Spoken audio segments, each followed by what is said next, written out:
Hello and welcome to The Real World. My name is Cameron. Thank you so much for joining us here on the Real World YouTube channel. Please consider becoming a subscriber. We would greatly appreciate it. We're on our way to 200 subscribers. We're almost there. So make sure you like the video as well. Leave a comment below if you're a fan of superhero movies. That's what we're talking about. Leave your top 5 superhero sequels in the comments below. Joining me again is Bert. How you doing? Hey man, I'm really good. I'm still recovering from the Reelys after party though. Yeah, that was a wild after party, wasn't Yeah, it was pretty sweet. it? Great. All right. Well, let's go ahead and kick things off with some movie news.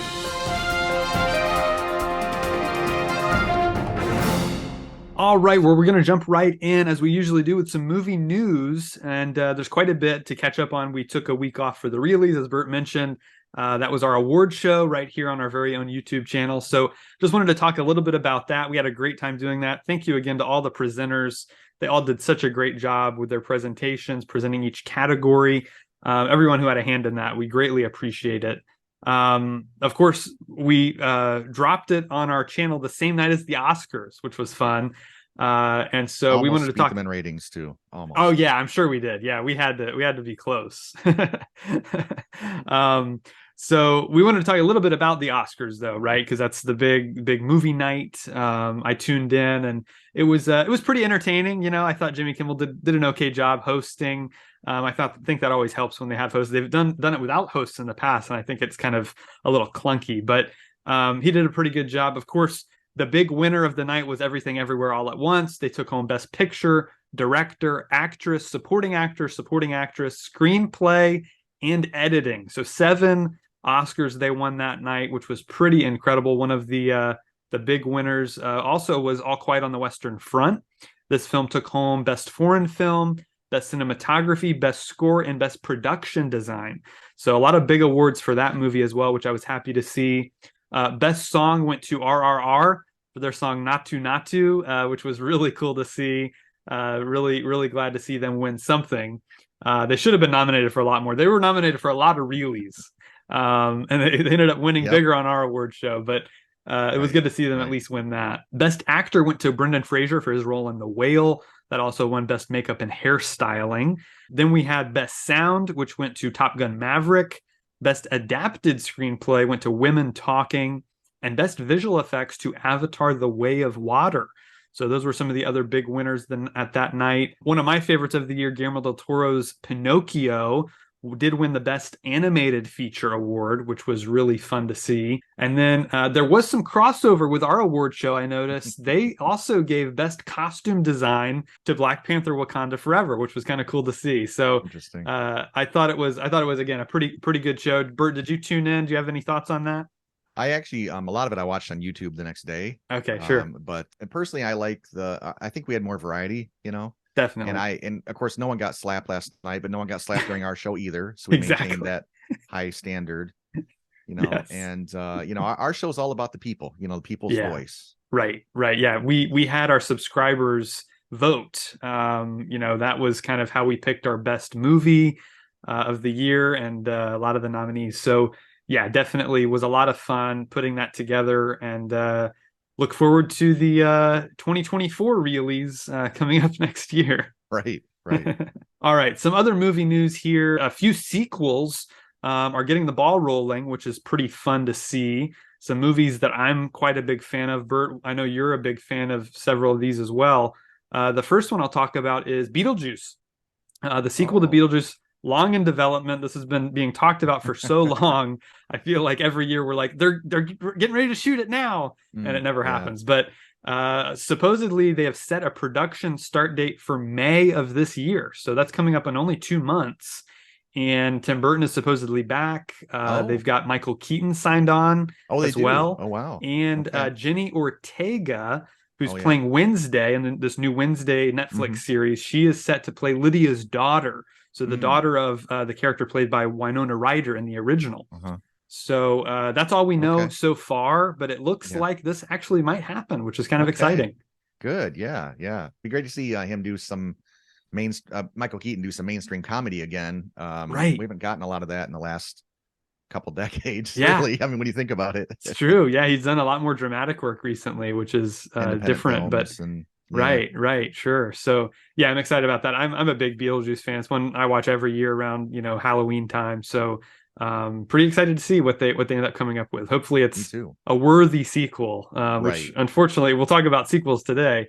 Not many of them live up to the original, so right. should be fun But to see. they've been working on that screenplay for 30 years. It better be good. Exactly, exactly. Another sequel that I was very surprised by, and we've heard rumblings about this in the past, but it's officially happening because they're actually casting the actors in it now. They've cast Paul Mescal, who's a new up and coming actor. He was actually nominated this year for a movie called After Sun. Barry Keoghan, who I really like, an Irish actor, who's in Banshees of Inisherin. He's in The Batman. He played the new version of Joker. He's been cast, and Denzel Washington has now been added to the cast of this movie. It's Gladiator 2. This is Ridley Scott coming back to the world of Really? Gladiator, Oh, Ridley Scott and is doing it? he is doing it. Oh, Yeah, okay. I guess I'm on he's board then. right, right, exactly. Yeah, if he wasn't in, then forget it. But yeah, supposedly he came up with a story that was compelling enough to make him, jump on board, and it's actually already Okay. got a release date, November 22nd, 2024. So this is coming Oh, next nice. year, Okay. and so they'll be shooting. I'm guessing probably in the next couple of weeks they'll start shooting, and yeah, I'm just curious to see what it's going to be. Yeah. Obviously, Russell Crowe wasn't mentioned for obvious reasons if you've seen the Yeah. original. Yeah. But I'm curious because there was an idea that floated around for a while that they were going to bring him back to life, but in a new era. So he was going to be like, you're going to see Interesting. Maximus fighting in all these different wars. Like he was going to show up in Vietnam and show up in World War II and like all these. And it was kind of a Oh bizarre boy. idea. I Oh don't know if boy. that would have worked, Yeah. but yeah, this supposedly, I'm guessing it'll be in the kind of Roman Empire era still, would be my thought. Right. But again, we don't really know anything about the story yet, so Okay. we'll just have to wait and see. Well, that one's in my top 20, I'm pretty sure. And so Yeah, anytime a sequel's announced, it's like almost like not exactly the same, but like when they announce an indie sequel, right, you right. pay attention to that one. Yeah. Sure, definitely, definitely. Yeah, I'm excited about it. Last of the sequels I'll mention that's happening is a sequel to a movie that you're a big fan of. Just last year, it was released called Fall. This was, Oh, I no think, in your top kidding. five. Yeah, yeah. Yes. So Ooh. Fall is getting a sequel. They Fall haven't again. again. Fall again. Yeah, I don't know what Rise. I don't know. What do you Yeah, call it? right. It's the next step. So yeah, it should be interesting to see what they end up doing with that. Again, no story Yeah. details at all. This was literally just announced this week. Right. But they did it for obvious reasons. This movie had a budget of only $5 million and grossed 22 million. So a Ah, great profit margin there. It's been in right. the top 10 on Netflix for the past like 2 or 3 weeks now. Oh yeah. So Yeah. it's gaining popularity. People are Hmm. talking about this now. Word of mouth is spreading, and it makes a lot of sense for a movie that was that cheap to make Yeah. that you would go ahead and just come up with another one. So I think the director is coming back, so Nice. that's a good sign.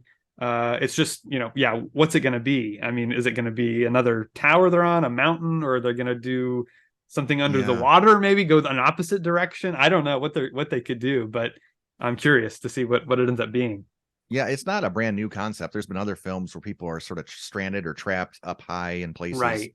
There's Sure. one movie I watched. I don't know the name of it. They're on a ski lift, and they're Okay. trapped up there. And and they go through the nighttime, and I think there's like wolves below or something. I Oh, forget okay. exactly how it all. It was actually pretty decent.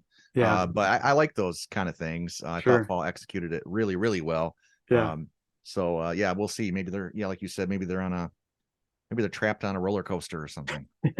Right. Upside down. Upside, yeah, Right. that'd be even worse. Yeah, Right. yeah. Right.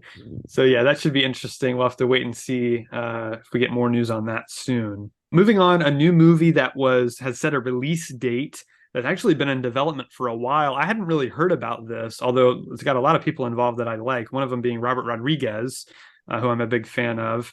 He's making a movie called Hypnotic, and this is a film starring Ben Affleck. Oh, Alicia Braga will be in this as well. William Fichtner is in this oh too. yeah. So a Will pretty Fichtner. good cast He's they've great. got together. It's about a detective who uncovers a mystery involving his daughter and a government conspiracy. So that's all. It's kind of a vague plot, but it's kind of a mystery, detective story, which I'm a pretty big fan of those kinds of films. Hmm. So, but it's already being released because I guess they've shot it already. It's coming Oh, out in May. May okay. 12th is the release for this. It's kind of one Huh. of these like under the radar type movies that they made, Mm-hmm. and haven't seen any trailers for it, nothing, but they did announce a release date. So Okay. very excited about this one. Again, a Yeah, sounds filmmaker that good. I'm a fan of and a good Mm-hmm. cast. So moving on, talking about Creed. Creed is in theaters, Creed 3, the third of the new kind of Rocky franchise, a kind of continuation of that. The universe is expanding. They've announced that they're now working with Amazon to develop spin-off films as well as an anime series, Oh, which is interesting. I know Michael B. Jordan is a huge fan of Japanese animation, and oh, is so he? I'm sure Okay. that kind of fed into that. You wouldn't have guessed And that Rocky was going in that direction. I mean, not that right, it's a bad direction. It's just right, it is kind of out of left field, it is, but that could it make it is. good. Who would have It thought, could. you know? It could be really interesting. I'm really curious to see. I like it when they kind of take risks like this, Yeah, yeah. and I think it could pay off. I think if it's really Hmm. done well, it could be really interesting. So yeah, all that should be coming to Amazon Prime sometime in the near future. So there's the Drago movie. Wasn't that a thing? The Ivan Drago was getting a movie They've that this talked is about where that. it's landing, or no? We don't know yet. Possibly. Oh, They okay. didn't mention that specifically in the report I Okay. read, but Uh-huh. it's possible that's where that could end up going. Yeah. Okay. Yeah. Another thing over at Amazon, Amazon scooped up this, which I'm really excited about because I was very excited about this series. It's called Batman Caped Crusader. This is a kind of dark detective mystery Batman series that's coming from Bruce Timm, who created the DC animated universe. So all the animated series I grew up with, Batman animated series, Superman, Justice League, Hmm. all that stuff, the kind of Uh-huh. architect of that is behind this new Batman show that they were going to put on HBO Max, and for whatever reason, Warner Brothers has gone through a whole regime change over there, and so they shopped it around to other studios, and I guess Amazon is interested. So Live that's action? it's animated. It's Oh, animated, it's yeah. animated. Okay. But Yeah. Bruce Timm is involved as well as Matt Reeves, who directed and Oh. wrote The Batman, Hmm. and J.J. Abrams. They're Okay. also developing this with him, kind of creating the Huh. show, producing the show alongside him. So it's got a cool behind the scenes team, all guys that I'm a big fan of, all those guys. So I'm really curious to Right. see what it ends up being. They released a poster, I think, about a year ago, and it was kind of just this Batman looking over Gotham City. It has that very gothic feel to it, Hmm. which should be interesting. So yeah, I'm excited to see that one is actually moving forward because there was some question about it Yeah. recently, and now it looks like it's going to go over to Amazon. I know you're a lot more into animation than I am. I did like Batman in the Lego movies and Lego Oh Batman. yeah, sure. Yeah, that was a lot of fun. Yeah, I like And I those and too. yeah, and the guy that does the voice, Yeah, I Will forget his Arnett. name. Yeah, Will Arnett. He doesn't he also do the voice in some of the other animated Batman films or I no? think he's done a couple of other things. I'm not sure Oh, what. I okay. think it's Okay. mostly the Lego stuff Oh, okay. that he's I'm done. wrong then. Okay, yeah. But yeah, there's a few different voice actors that have voiced Batman over the years. Kevin Conroy just passed away last year. He Oh, voiced him for many years, from the oh, 90s all okay. the way through just a few years ago was his last performance in that role. He did some of the video games as well. So he's kind of the Wow. most prolific Batman voice actor out there, but there's a few others Okay. like Diedrich Bader is a guy who's voiced him in many things in the past as well. So yeah, I don't know. They haven't announced any casting for this. So Right. it will be interesting to see who they end up getting because Yeah. Conroy's voice in the animation world is so iconic Hmm. that to get someone to replace him is going to be difficult. Right. Keeping it in the DC realm, we got big news this week. James Gunn took to Twitter after some reports came out that he was going to direct the new Superman film, Superman Legacy, which he's been Mm. writing for the past year or two. And he confirmed that that is the case. He is going to Ah. direct the film as well as write it. He initially said, I'm going to find some other filmmaker to make it. He's head of DC Studios now. Yeah, He's how's he got a gonna lot going on. he's gonna take So, like 6, 10 months off of right, work as the head of exactly. the studio? Sure. Yeah, I know. So I guess, when I read the Twitter thread, it kind of made a lot of sense because his father passed away about 3 years ago. And he was kind of writing this movie while he was thinking about that kind of thing. That's why it's called Legacy. It's a lot about Oh, Superman's heritage, his parents, his father, and that kind of thing. So it ended up being that, he felt that he kind of needed to direct this because it's such a personal story for him that he's going to be telling with this. So this makes me more excited, honestly, because I think whenever a filmmaker is creating something that's they're passionate about, you can tell. And so I think this is going to end up working really well. His style, it doesn't really fit the character for me. What we've seen from Guardians and Suicide Squad, it's such a specific kind of yeah. bizarre humor and like weird Hmm. stuff. So um, I'm curious to see how he's going to change that style for this. And so yeah, we'll have to wait and see what it ends up being. But it is set for release on July 11th, 2025. Sticking with DC, Flash. Okay, so Flash is about to come out in a couple months. People are gearing up for it. And supposedly, this new report came out that Tom Cruise reached out to the president of Warner Brothers asking if he could see an early cut of the film. I don't know if he's a Flash Okay. fan. I don't know if he's Right. just curious or what. But he Yeah. supposedly did this, and they let him see it, Oh. and he was ecstatic. He thought this Oh. was great.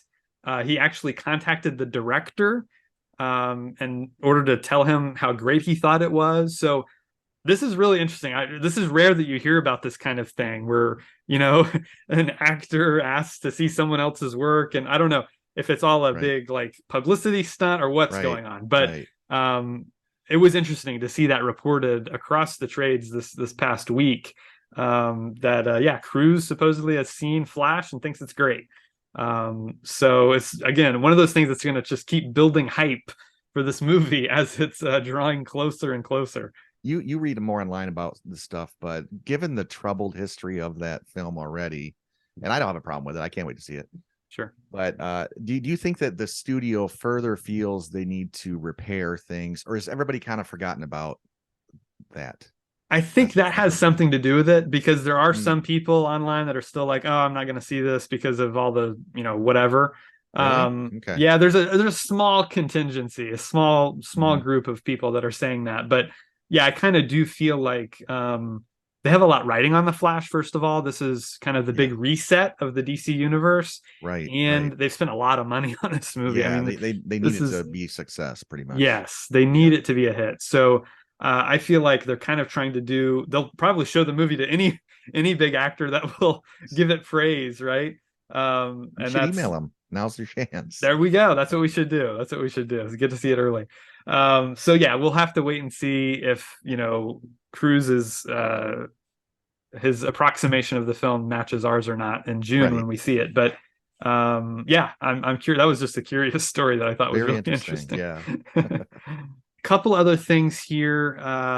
One thing before we're going to talk about the new trailer for The Little Mermaid, but I did want to mention an actor who ended up passing away. His name is Lance Reddick, and he passed away. He was only 60 years old. They said he passed away of natural causes, but this is an actor who's been in many things, and usually in kind of a smaller supporting role, but he's always great. I know him best from the John Wick films. He's Right. kind of the Right. concierge in those films. He's also in the show Fringe. He was on the show Mm. Lost for a little while as well. So he's done many, many different things over his career. But just always sad to hear someone pass away like Yeah. that, and had real talent. So I really liked his work. Yeah. Yeah. And I've recently wrapped up the John Wick movies. So Oh, right. yeah, that's too bad. Pretty young, Yeah. relatively, you know. Yeah, definitely. Definitely. All right, let's move into this trailer discussion for The Little Mermaid. This was released during the Oscars. This is kind of a little strange to me. Like in the middle of the Oscars, they like stopped the show and they're like, "Here's a trailer." Oh, It's kind of strange, but yeah, they had Melissa McCarthy come out and Halle Bailey, who's playing Ariel, and so it was really interesting. But look, I watched this trailer. I think it looks really good. The visuals are really good here. CGI looks great. You know, I have the same problem with it I have with most of these Disney animated movies. It just looks like the animated film, but with a live action coat over it. You know, it's just, it doesn't seem like they're taking any risks with these remakes. To me, when you're remaking a movie, you have to come in with some new perspective, or else just watch the animated. I don't really get why they feel like they have to just do the same movie just with real actors. It's just kind of bizarre to me. I don't know.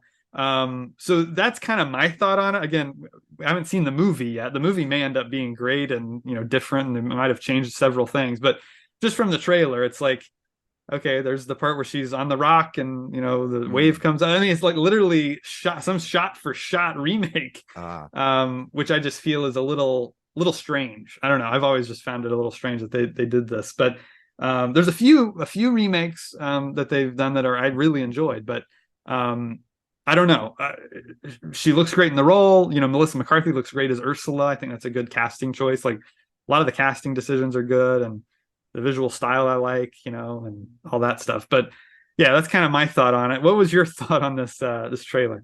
I haven't seen the original. Probably not a Oh, huge okay, shock okay, there, but interesting. Yeah. yeah, this is one of our more interesting discussions we've had in the past, which is Mhm. that you don't really like that concept and the execution either a lot of the time.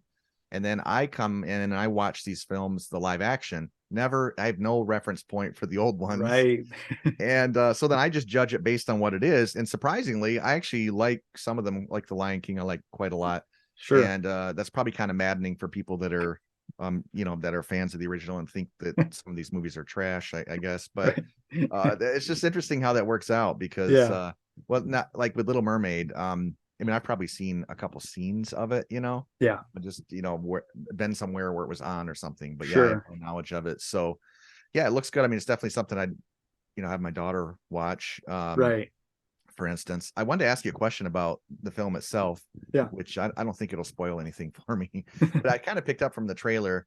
So is she like Luca, where when she's out of water, she becomes a human, and when she's in water, she's a mermaid? Is that right? No, no, that's a Oh, that's a okay. major plot point. I might not want to give away how Then she don't. gets to Yeah. land. Yeah, that's a Okay. pretty Yeah. big kind of Gotcha. focal point of the film is like Oh, okay.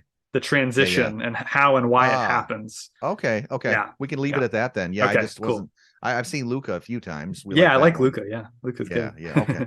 That's good to know. But yeah, the trailer looks good. But yeah, I find it an interesting perspective because Right. I mean, almost all these Disney movies that are classics I've seen, except I've seen the live action version, and Right. I'm not huge on animation anyway, and Sure. so it's just a complete opposite viewpoint.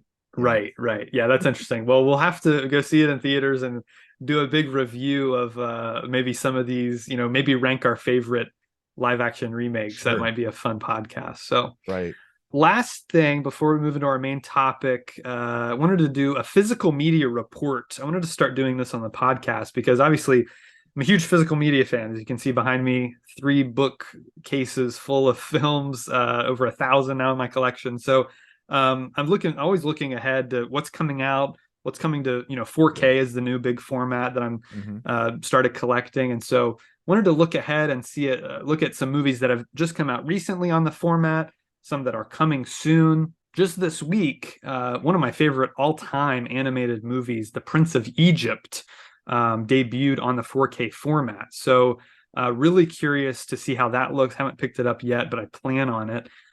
So that's one I'm looking forward to. Streets of Fire is a really fun, like cult 80s movie never saw by a that guy one. named Walter Hill. It's really different. It's a really different, it's kind of almost a musical, Oh, almost like an action movie at the same time. It's really hmm. different kind of film, but it's one I'm a big fan of. It just came to the 4K format as well. And the Rocky Knockout Collection, which includes the first 4 Rocky movies. It does not include the Hmm. fifth or sixth or any of the Creed films. I'm not exactly sure why they did that, but it's kind of Yeah. odd. But they've released the first 4 on 4K. I kind of want to pick this up, just not just to see how they look on the format, but they also included the director's cut of Rocky 4, which Stallone totally re-edited about a year ago, Oh, and it had really? a limited theatrical run, I and didn't now hear it's, about this. yeah, it's finally available to own. Oh, Okay. So I'm very curious because Rocky 4, if you Hmm. listen to our recent Rocky Creed I ranking, it's did. very Yeah. low for me. I I think it's know. just kind of like an 80s music video. It's kind of silly Yes. at certain times, but I think seeing this new cut could bring a whole new perspective because supposedly he Yeah. stripped out a lot of that stuff. The Uh, sillier the moments, silly stuff. Polly's Yeah. robot The and that kind of robot. thing is Hmm. like not Sure. in the movie anymore. He tried to bring it a more dramatic tone to it. Yeah. So, Yeah. yeah, I'm really curious to pick that up and check out that director's cut. Yeah, I gotta find a copy of that as well. I remember Rocky Four very well. Saw it many, many times back in the day, but haven't seen it now Sure. in probably a couple decades. But Right. I liked it a lot. But Yeah. I was in high school probably Right. when it came out or something. I don't know You're exactly. the And perfect age for it. My dad loves it too. the training Everyone from the montage 80s just scenes, thinks it's great, right? Right. yeah, yeah, yeah. It's Yes. like we all aspire to when he's hanging from the rafters and doing the sit-ups. And Right. if I work hard enough, there's no way I Right. could still do that. So funny. Exactly. So yeah, that's interesting. Then we have upcoming releases. One that I probably will pick up is The Italian Job, which is getting its 20th anniversary special edition 4K release in May. So it's coming up pretty soon. And so that's a movie I have a ton of fun with. I really like that one, as Good well as score the on that one. original, but that one's a pretty good heist movie. Also, producer John Landau was interviewed and he teased the releases of some of James Cameron's movies on 4K, which some of which we've been waiting a long time for. Yeah. One is The Abyss, which Oh, never even got a yes. Blu-ray release. True Lies, which also never even got a Blu-ray release. The only version you can get of that is a DVD. As well as Titanic finally coming to 4K Oh, and the original Avatar. So looks like we might be getting a lot of James Cameron's movies finally on physical media, which we've again been waiting for quite a while. So those I'm very excited about. He didn't give a specific date. He said sometime this year we'll probably see those. you a fan of The Abyss? I do like The Abyss. It's not my favorite of his, Hmm. but I think it's still a really good movie. Ed Harris, man, he's so Yeah, good in that. excellent. And I do wonder how is how are the visuals going to look in 4K? They're going to have to. Right. I'm sure they're sorting that out because it was right around the time of right before T2, right? It was like Yeah, that that's was what led up to 89. T2, Right. Yep. the water sort of moving and stuff. And I mean, I have the DVD, but Yeah. I wonder, sometimes when it's in 4K, it reveals some things about the effects that they didn't Right. want to look that way. True. That'll be interesting to see. It will. It will definitely. So yeah, be on the lookout for those. Hopefully soon. All right, we're about to move into our main topic, but before that, Shazam: Fury of the Gods was released into theaters this weekend. I got a chance to see it. Bert, you did not get a chance to see it yet, but I wanted to give my quick spoiler-free thoughts on the movie. There's a reaction video on the channel right now. My brother and I got to go see it. You can check that out. That's also spoiler-free. But getting into it a little bit more here, my thoughts on the movie are, look, I had a ton of fun with this. I had really, I think, just as much fun as I did with the first one. I don't think it's quite as good a movie as the original is, but it does a really good job of continuing the story, going a little bit deeper into the characters. We've got the Shazam family now; they're all superheroes, so that dynamic was a lot of fun. That when they played with that, really like those elements of it. The fact that it's still a family-centric story is something that I really enjoyed, even on the villain side, which I don't want to get into too much, but that as well kind of plays into this whole idea of family and that kind of thing. So the cast is great. All the actors come back to their roles. New cast members include Helen Mirren, Lucy Liu, and Rachel Zegler, who people will know from the new West Side Story that Steven Spielberg did. She's an up and coming actress. She does a great job in this. So the cast is great. I think they pretty much recaptured the tone of the original. It's a little bit darker, not too dark. I still think it's got that kind of lighter, fun feel to it. It's got the comedy in there. I don't think quite as much of the comedy landed, but overall, I think it was well done. Effects are good. There's some really good creature design there that I really enjoyed. Good camera work. It's a movie that just kind of hits all the points that you want it to hit. It doesn't do anything groundbreaking necessarily. It's not like I was blown away by some crazy thing they Yeah. did in it or anything like that. but it kind of is still just a very highly entertaining, big budget popcorn movie. That's tons of fun. There's some cool cameos in there. There's two post-credit scenes. Make sure you stick around for both of those. Are both really good. And so yeah, I'm really curious to see how this ends up doing. It's only grossed 30 million this opening Mm, weekend compared to the wow. original's 53, which is Yeah. pretty low. So those are kind of my initial thoughts on Shazam: Fury of the Gods. Yeah. And then, at the end of Shazam 1, we all know what happens, right? Superman walks up. Right. I forget. Does he tap him on the shoulder or something? Yeah, he's there with like a And, lunch tray at the lunch table. yeah, right. And so I already know the answer to this, but I can assume that Henry Cavill doesn't open the film and start like in with Superman stuff, and you're just keeping it from me, right? Yeah. I can't reveal anything about the movie. You just have to go see Okay, sounds it. good. All right, folks, here we are at our main topic of the episode, top 5 superhero sequels. Now, sequels for us in this podcast, we're only counting part 2. So no third or fourth or fifth or sixth sequels. We're just counting the direct sequels. So that's kind of one way that we limited ourselves in these lists because so many superhero movies, so Right. many to choose from. Even just limiting it to this was difficult. So Yeah. there were a few other criteria I used to kind of determine my list as I was kind of trying to whittle it down to only 5, which was very difficult. There's so many of these movies that I enjoy. This is, one of my favorite genres. I grew up reading comic books and watching, the cartoons and all that stuff. So these movies are some of my favorites of all time. Me too. I mean, Yeah, not and I because of the know, comics, but yeah. right. I know you're a big fan too. So, to me, a great sequel is one that, I like sequels because they can kind of hit the ground running. They don't have to set up the characters, set up the world, give us the origin of how this character became a superhero, any of that.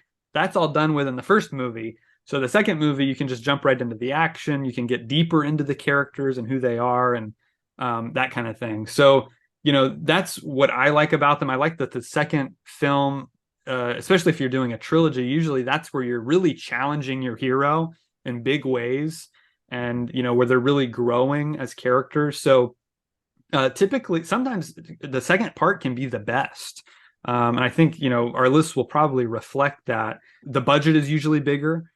So you have more action, more, better effects, that kind of thing to work with as well. So really the way I went about choosing the list was, first of all, I wanted the sequel to be better than the original. So that was one of the criteria I put on. I really compared these two movies and said, do I like the original more or do I like the sequel more? And if I like the sequel more, I considered it for the list. So that was one of the things I did. The other one was, if I was going to a deserted island, right, and I could only take Hmm. 5 superhero sequels with me, these are probably the ones I would take. So they're typically more rewatchable. Hmm. They're, movies that I like watching over and over again. So that was another thing that I considered. Bert, did you have any criteria like this that you were considering? Couple of things I'll mention.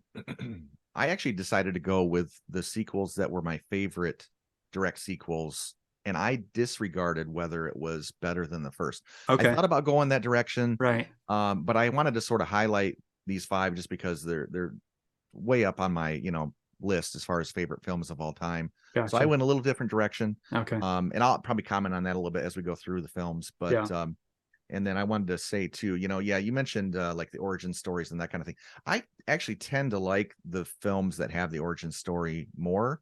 But there are some exceptions. There are some of these that are better than the original. And like I said, we'll probably point that out. And then there's also sometimes in part 2, I mean, a fair amount of the time, actually, they end up doing flashbacks to give us more origin because they start to realize, we might have 10 films on our hand here, Right. we might want to go back and see some of that again. So Yeah. so that's always interesting too when they do that in the sequel sometimes. But Yeah. yeah, so that was my thought as far as how I formulated my top 5. Great. Excellent. All right. Well, I think we're ready to jump in. First, we're going to start off with honorable mentions as we usually do, because like we said, we're huge fans of this genre. There's so many out there that, we're fans of. So I'll just kind of kick us off. I've got my stack of Blu-rays here that I'll go through. The first one I want to talk about was Doctor Strange in the Multiverse of Madness, because this is a great sequel. I like it better than the first Doctor Strange movie. Sam Me Raimi too. came in and By far, by he far. really just went crazy with it. I love that they kind Yeah. of just let him go wild with his imagination. It leans into the horror vibes, I mean, it has a great character arc for Doctor Strange and all the different cameos that are in this. Just really crazy, but easy to follow. I mean, that's one thing that I think is kind of amazing about it when you're dealing with something like the multiverse and all these Yes. crazy realities he's traveling to. But they really keep that through line of his, relationship with Christine and America Chavez, the new character they introduce in it, and Wanda and her whole journey throughout the film too. So just a really solid sequel that I obviously like because I've got the 4K and it looks great on 4K as well. So that was the first one I wanted to mention. Yeah, something real quick on that one, Yeah. Cam. And you mentioned easy to follow, and this movie Everything Everywhere All at Once, which I didn't like Right. much at all. But I've read online a lot of people that say this is the way Marvel should do it, and that kind of thing. And to me, I kind of disagree. I mean, sure, I could follow Everything Everywhere All at Once, but it was confusing, and I didn't really enjoy that process. And I think Marvel just makes it a lot more accessible. Yeah. It's maybe less fringe than, the way they did it was obviously quite a bit different in Sure. Everything Everywhere. Right. But yeah, I mean, I agree. And I think that's good storytelling if you can do that. And I'm not saying Everything Everywhere was unfollowable, Right. but I just think it's maybe an unfair criticism to say that Marvel doesn't do it good or right, but some people just don't like Marvel films. So True. Good point. Next one we'll move on to is Blade 2. So the middle chapter of the Blade trilogy. The third one is very bad. The first one's I like. The second one though is easily the best. It's okay. Guillermo del Toro, early in his Right. career, taking on this franchise, and he really kind of just reinvents the whole thing. I mean, it has similarities to the first one. There's the kind of similar dark aesthetic to it, but he leans more into the kind of monsters and mayhem like he usually does. And so it's very him. Yeah. Wesley Snipes is, I think, very underrated in this film. I think he's really good. It's a little over the top. It's a little silly at times. It gets a little comic booky, but for my comic book movies, I don't mind them. So that's a fun one. I need to watch that one. Yeah, it's pretty cool. Next up, Ghost Rider Spirit of Vengeance. We've talked about Yeah. this That's a good on one. our Defending Bad Movies podcast, the first one we did. This is a guilty pleasure, I guess you could call it that movie for me. I've watched it numerous times, saw it in theaters. I've just enjoyed this movie numerous times. So, and this is another one that I would say is better again than the original. So vastly different from the original. Right, exactly. Yeah, totally different style, different tone. Like, yeah, great camera work here. Just really fun stuff. Nick Cage off the chain. Really fun. Yeah. Some crazy stuff in that one. Yeah. And then I've got a few animated ones I wanted to bring up that really don't get talked about a lot, because a lot of these were straight to video, straight to DVD or Blu-ray or whatever. Gotcha. Marvel actually made a couple called Ultimate Avengers. So this came out, I don't know, probably 5 or 6 years before the first Avengers movie, the live action one. Yeah. And they did this one. It's based on the Ultimate Comics. That's why it's called Ultimate Avengers.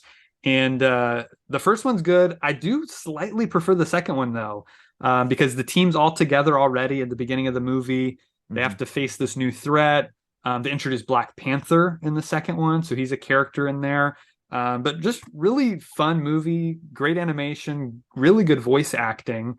That again, you kind of don't hear about these movies. Most people don't even know they exist. So wanted to shout out that because that's pretty neat.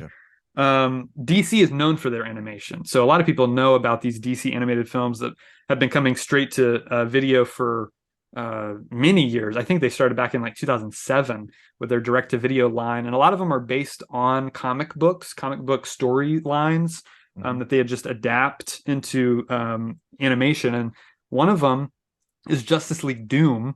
This is based on a comic called The Tower of Babel, where a bunch of the villains find out that Batman has a contingency plan in place for all the Justice League members. So he knows all their weaknesses. and the Mm. villains get a hold of this information and start to use this against them. And so it's Gotcha. a really interesting story. Batman kind of has to save the Justice League from himself, essentially. Interesting. It's really a really cool story. Yeah, that does sound cool. Really great cast. They brought the cast back from the animated series. So you got Kevin Conroy as Batman, Mm. Tim Daly as Superman. They did add in Nathan Fillion as Green Lantern, which is really good. Good casting. So that's a fun one. You can actually watch Mm. this on HBO Max right now if you have HBO Max. It's streaming on there. Couple others they have on there: Superman, Batman Apocalypse. This is a sequel to Superman, Batman Public Enemies, and it's a dark side story. They introduce Supergirl in it. It's a little bit darker, action heavy. There's some really great Mm. fight sequences in this one. So that one's also on HBO Max. You can check that out there. And then kind of the end of they did a recent like shared continuity, kind of like Marvel does with some of their animated films. I think there are about 12 or 13 of them. This one's called Justice League Dark Apocalypse War, and sequel to Justice League Dark. So you've got John Constantine in there, who is played by Keanu Reeves in the films. He had his own series as well. But this is a Right. really crazy kind of like post-apocalyptic superhero Mm. story, where Okay. Darkseid invades. Interesting. He takes over the world, and this is what happens after that. Ah, So okay. really fun, crazy, super intense, very violent. I think it got an R rating, actually. It did. Oh, wow. So yeah, this is an intense movie. But for DC fans, it's kind of a must see. It reminds me a lot of what Snyder was kind of setting up with Mm. Darkseid possibly taking over the world in his Hmm. movies. So definitely recommend that one as well. Okay. And then jumping into some live action stuff, back into Marvel with over at Fox, they did the X-Men movies. And Days of Future Past is one that I really enjoy. This is a movie that brings together the original cast from the first trilogy and the new cast from the prequels in a kind of time travel storyline that's really interesting. It's really good. I just don't like it as much as First Class, which it's technically a sequel to the first of the prequels with James McAvoy and Michael Fassbender as Professor X and Magneto. To me, it just doesn't quite live up to that one, but they do some really cool stuff here. Really enjoy it. So I had to mention that one. I have the Rogue cut. I don't know if you've seen the Rogue cut, but it adds in this whole subplot with the character Rogue, who is not in the theatrical version. And it's really good. I far prefer it to the theatrical cut. I think I have that. Yeah, I think I've Okay. seen the Rogue Cut. Yeah, and that's one that would have I actually didn't consider it because I was thinking more like 1 and 2 as far as the whole series. Right. I see. But that one probably would have made a run for my top 5 for sure Yeah. if I did consider it. Yeah, it's great. It's one of my favorites of all time. Yeah, it's Yeah. It's a fantastic. good one. Mhm. Next up, this one was, pretty much all the rest of these were like very close to making it. They're all Yeah. considered. Guardians of the Galaxy Volume 2. I think this is so much fun. It is. Yeah. It's hilarious. It's probably the funniest of all the Marvel movies, in my opinion. James Gunn's kooky sensibilities is on full display. Mhm. We've talked about it before. I call it kind of a hangout movie. It's not much of a plot, really. It's just you're hanging out with the characters, but Right. I just Right. love the characters so much. It's so much fun Yeah. to hang out with them. Michael Rooker as Yondu is the MVP Yeah. of the movie. He's great in He's this. great. Yeah. Just really, really fun. Really interesting visuals. Mhm. Great, great movie. Huge fan of Volume 2. And I do like that one better than the first. I don't. You're Okay. the opposite, right? You like the Yeah, first I one like the better. first one a little more. Yeah. Yeah. Hmm. Yeah. All right, moving into some controversial picks. You ready? This one, look, this is not one I consider better than the original, but Wonder Woman 1984. I really enjoy this movie. It's very different from the first one, right? The first one's like Yes. a Yes. kind of like grim World War One movie. Yeah. Dark color palette, like it's like kind of intense. Yeah. This is like the opposite. Like they went the other direction completely, True. super True. colorful. It's all the 1980s. Everything's Hmm. fun and it's kind of silly. It's very comic book sensibility to it.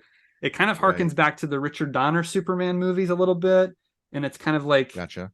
sincere, earnest tone. Like it kind of has this just. It feels different. It doesn't feel like a modern superhero film. It feels like they went back to the 80s and made a Wonder Woman movie.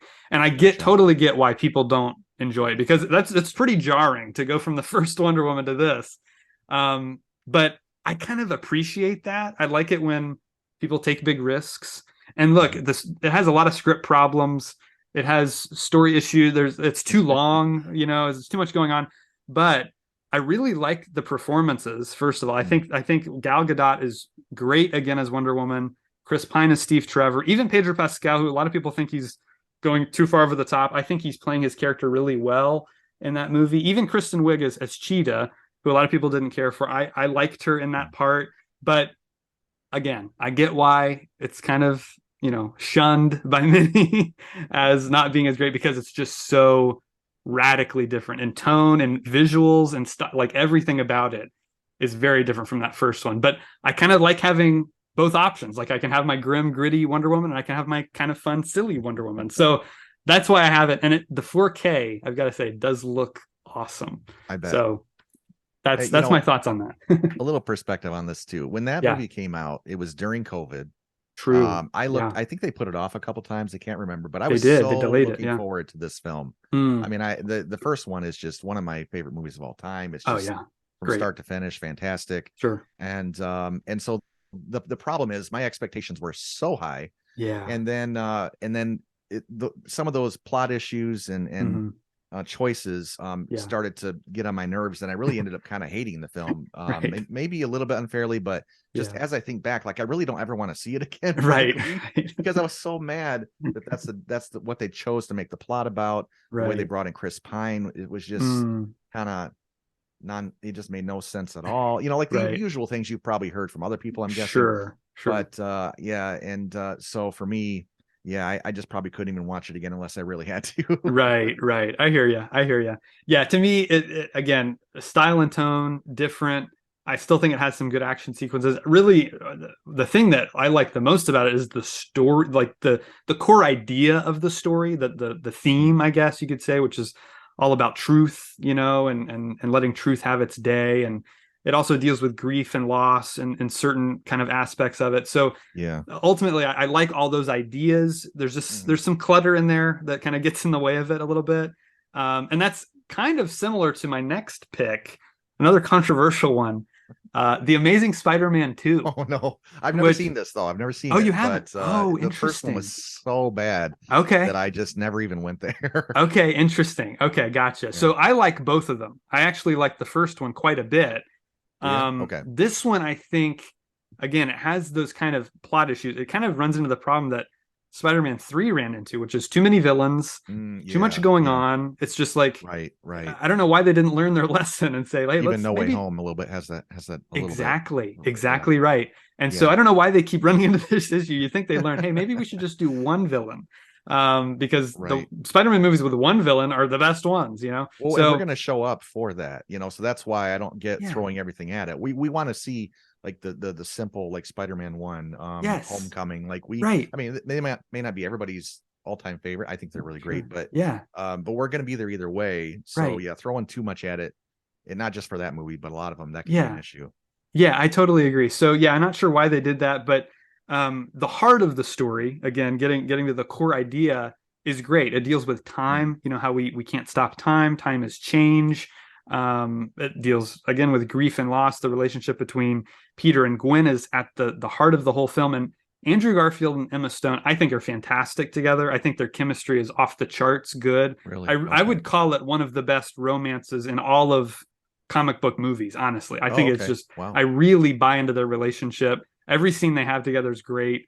It gets a little silly in certain parts, but when I was rewatching this, I was like, you know, this is kind of like a comic book. I mean, comic books have this kind of like the villains are ridiculous and silly, but a lot of Yeah. times the hero, his story is very serious and kind of like he learns a Yeah. lesson Sure. through it and like, he's going Right. through these dramatic things. So it kind of reminded me of reading a comic. Like it has Mm, these silly aspects to it that are kind of weird and fun, but it also has the kind of more emotional stuff to it. Also, I had to mention Dan Mindell, the cinematographer here, who shot the J.J. Abrams Star Trek and Star Wars movies as well. He's just fantastic with the visuals. I mean, I really really? think the comic book action sequences in this movie, I don't know if they've ever been topped. I mean, honest, they're up there with Really? some of the best looking scenes I've ever Wow. seen in a comic book movie. So I may even have to if you check it just, out. yeah, you might want to watch it That just for sounds the interesting visuals. to me. And also, it has a great Hans Zimmer score. So that'll get you on Oh, board really? too. Yeah, I probably Zimmer, should watch this. Yeah, I you probably probably should watch it. should. You probably Yeah. should. Yeah, I think it's very underrated. Gets unjustly derided by many, many people because of, again, like I said, there's a lot going on here. It's a little too much. It's a little convoluted. Certain things don't really work. But the Okay. core of it, the visuals, the music, the story that Peter Parker's going through is Hmm. really, really well done. Okay. Good to know. So yeah, and I also really like his suit in this. He's got the big white eyes, like very Ah, much looks like the comic book version of Spidey. So okay. yeah, so that's on there too. Just a Okay. couple more. Um, it's X2. This one, this is the first X-Men movie I saw in theaters.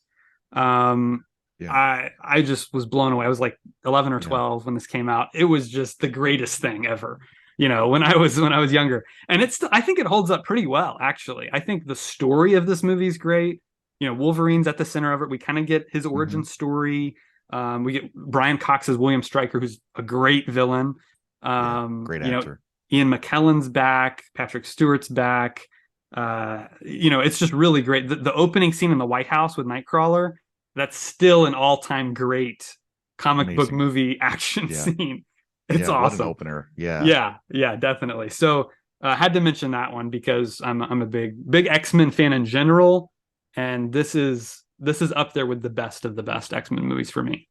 Yeah, and I'll echo that. I like every one of the X-Men movies a lot, except for the very last one at the school. That was a little bit of nonsense, I thought. But Right. but X2 almost made my list. Yeah. It's very, very good. There's quite a few other ones in the series that I like better. So just for whatever reason, I decided not to include it. But yeah, I saw it in the theater too. It was a great movie. I've seen it many times over the years. Almost made my list. Right. Yep. Last two. So DC going into DC, The Suicide Squad, very close. Just watched this last night, and I was like, man, Mm, after it was over, I was like, this should be in there, man. This if it could be a top six, it would be in there.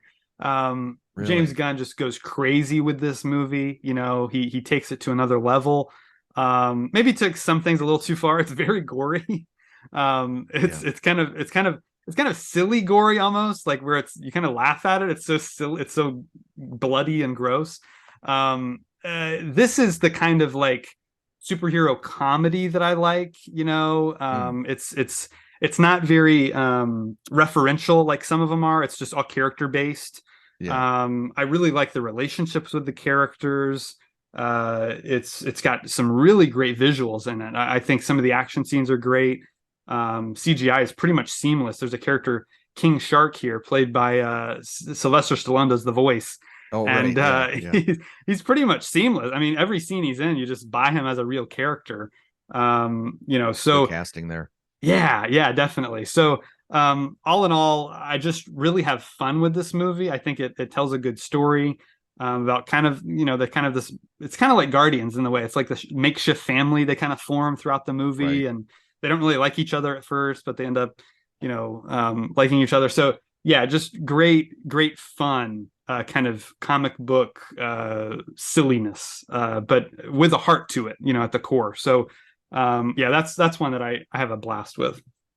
I'm actually rewatching. I went back and watched Suicide Squad from 2016, and Yeah. I actually liked it this time. Oh, really? Yeah, I Interesting.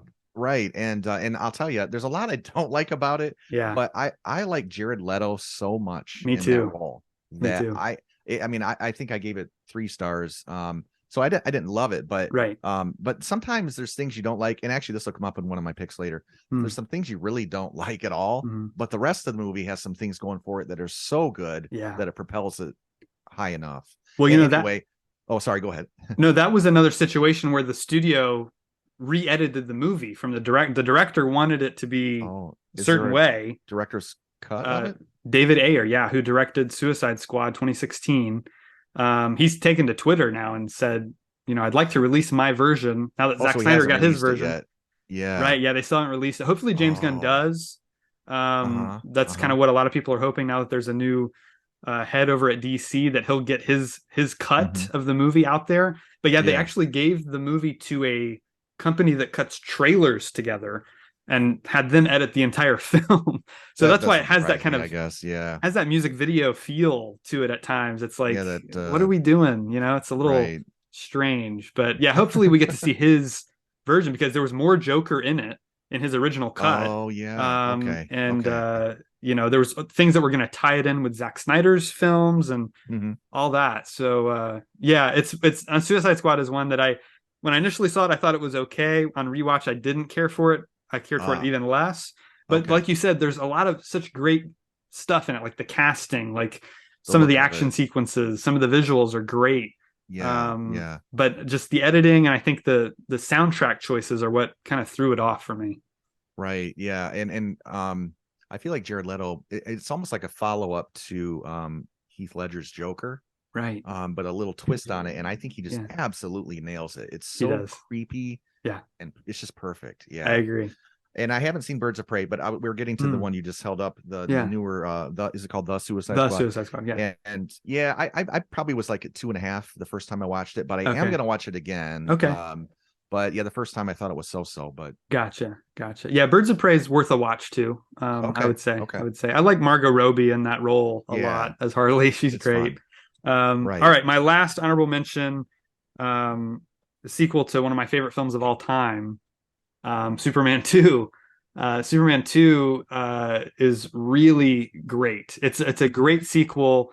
And I'm specifically talking about the Richard Donner cut. So this is another situation where we have a director's cut. It's much better Yeah, than the theatrical version. gotcha. It's been a trend for Warner Brothers for some reason.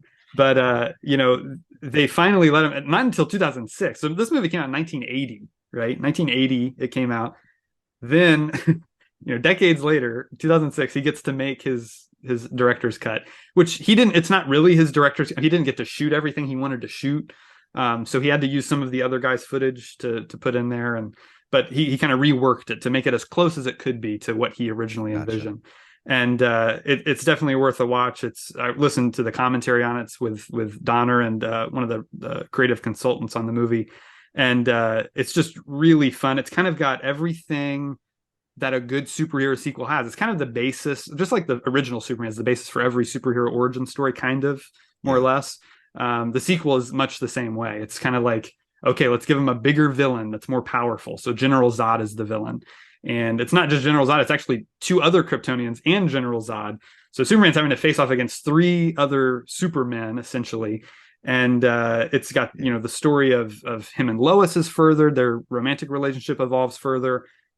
Gene Hackman comes back as Lex, and he's great in all of his scenes. So it's just a really good sequel that kind of hits all those beats. It challenges our hero physically and emotionally, and his story and his life and what's going on. And it has just some great moments in it that are iconic and memorable. So I had to mention that one because that one is one that I greatly enjoy. I've seen many times. So yeah, Superman 2 Richard Donner cut. It's crazy that it took 26 years for the Donner cut to come out, and then it's superior to the original cut, right? So for Yes. 2.5 decades, people, I mean, by that time, Right. most people have made up their minds about what they think about that Yeah. film. Sure. Except for I mean, people, then you go back and you really love it, and Right. that's pretty crazy. Yeah, it is. It is. And the theatrical version, I wouldn't say it's a terrible movie. I said Okay. they added a lot of just weird things. Like Kryptonians can now do things they could never do before. I don't Oh, know why he decided to add these weird superpowers, weird things, just little moments that are awkward. uh, He was a comedy director, so he added a lot of like slapstick comedy in there that just felt so out of place and okay, bizarre. So it is two very different movies. I mean, even though they have a lot gotcha. of the same scenes, Yeah, they're just yeah. cut differently and they add Uh-huh. in little things that just Editing's so important. it is. It is. Totally agree. So yeah, that's all I got. Do you have any more honorable mentions? Yeah, there's and maybe some of these will be in your top five. I Okay. don't know, but so all three of these that I'm gonna mention, we're in my top five, but Okay. the shuffling, I'm like, Sure. it's just so hard, so hard. So Hmm. one of them I'll mention is Avengers Age of Ultron. Okay. And I thought this just won up to the first film quite a Hmm. bit. Yeah. The action, the effects, and then the characters that we all liked in the first one, I feel like they're all like ready to go in top form here. Right. There's character development, the acting's good. You know, that whole thing of the city being lifted is just an incredible thing. I think it Right. mostly works, you know. Yeah. It's Right. a lot to Right. try to do in a Yeah. film. And overall it's just a very enjoyable one. Almost made my list. Yeah, Then Hawkeye's great in that. My favorite yeah, Avenger, he gets his due finally, because the first one he's kind of yeah, sidelined, but the second right. one he gets like a whole storyline, which is great. So yeah, I Hmm. like that one a lot. Yeah. The next one is Captain America 2. I thought this might actually be Ooh. my number one or two, but again, competition. Yeah, right. And I mean, and we've probably talked about this one before, but Sure. just it's just a terrific film. Hmm. Great story, solid effects and stunts. Yep. There's some great set pieces like the Sam Jackson car chase stuff, Oh yeah. the elevator fight, Yep. the Winter Soldier fighting in traffic. He does a couple times. He Oh has a yeah. habit of doing that. Right. That's so good. And then Great. we get a lot of time with these characters. Robert Redford's presence really grounds Yes, a Marvel film. it You know, you get an does. actor like that in there. Yep. And it's got a good score, directed well. I mean, everything Hmm. about it is just done so well, and it's Yeah. just, you know, an ultimate entertainment film. But Yeah.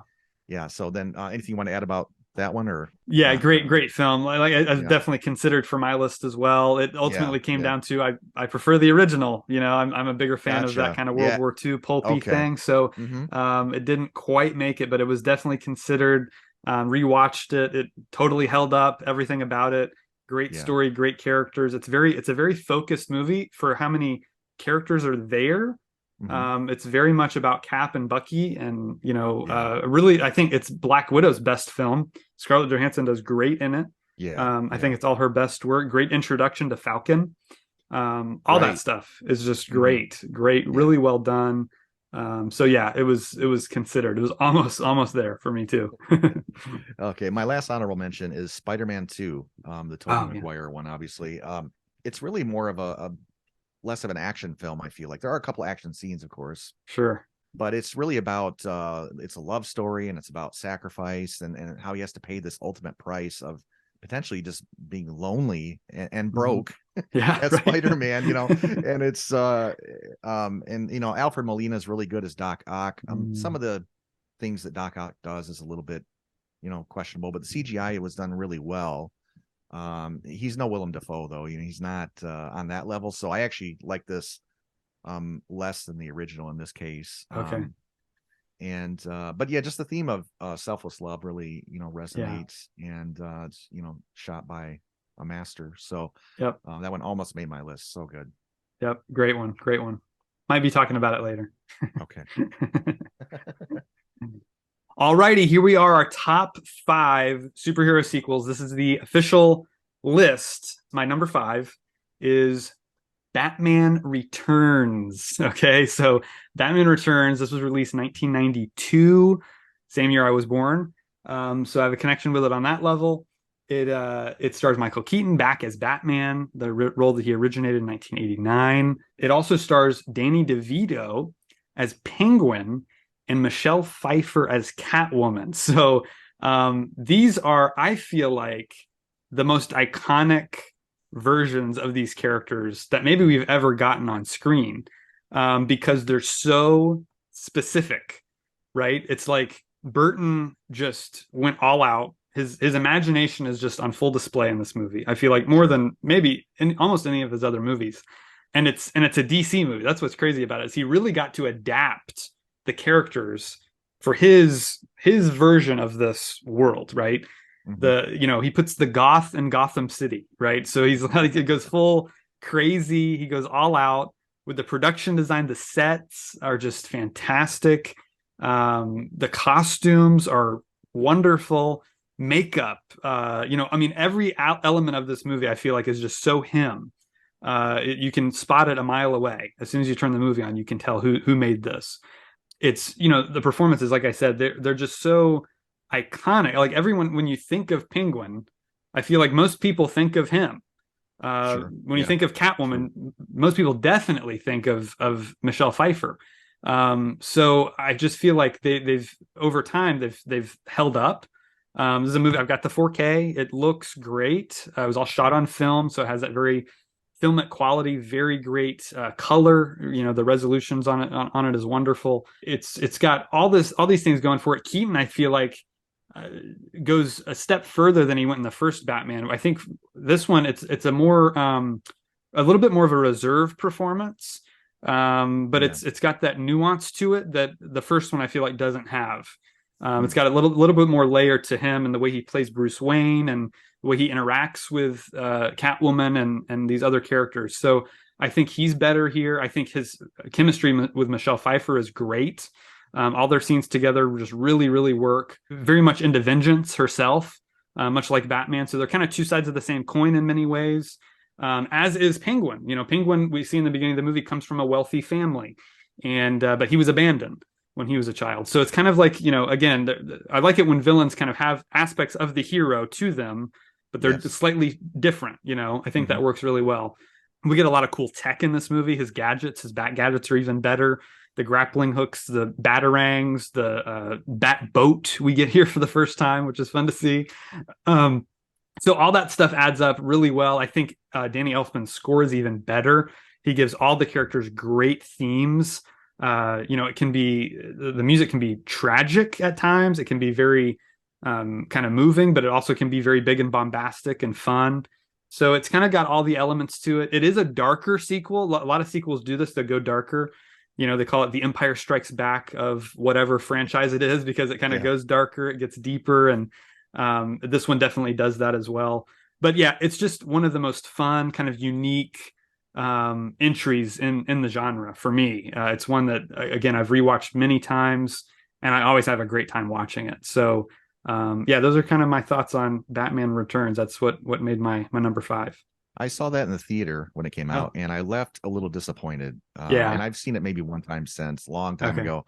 right, And my issues with it really were I didn't actually like Michelle Pfeiffer very much as Catwoman. The way it was okay, written was just didn't work for me. okay, It wasn't terrible though. I'm not saying it was yeah, terrible, but yeah, and yeah, but you're right. Burton really puts his stamp on it. I'm not the biggest right, Burton fan. I okay, do feel like I like a handful of his movies. I mean, sure, Edward Scissorhands and I don't know a few others, right, yeah, um, but I just felt like the movie to me at times felt like it was present in my mind that I was looking at a set, and I felt like a oh lot of the sure, stuff that I guess I would have preferred to see more like blend in better and make me feel less like I'm on a soundstage. I don't know why I I got that gotcha, feeling, but after all these years, sure, I can still kind of remember that.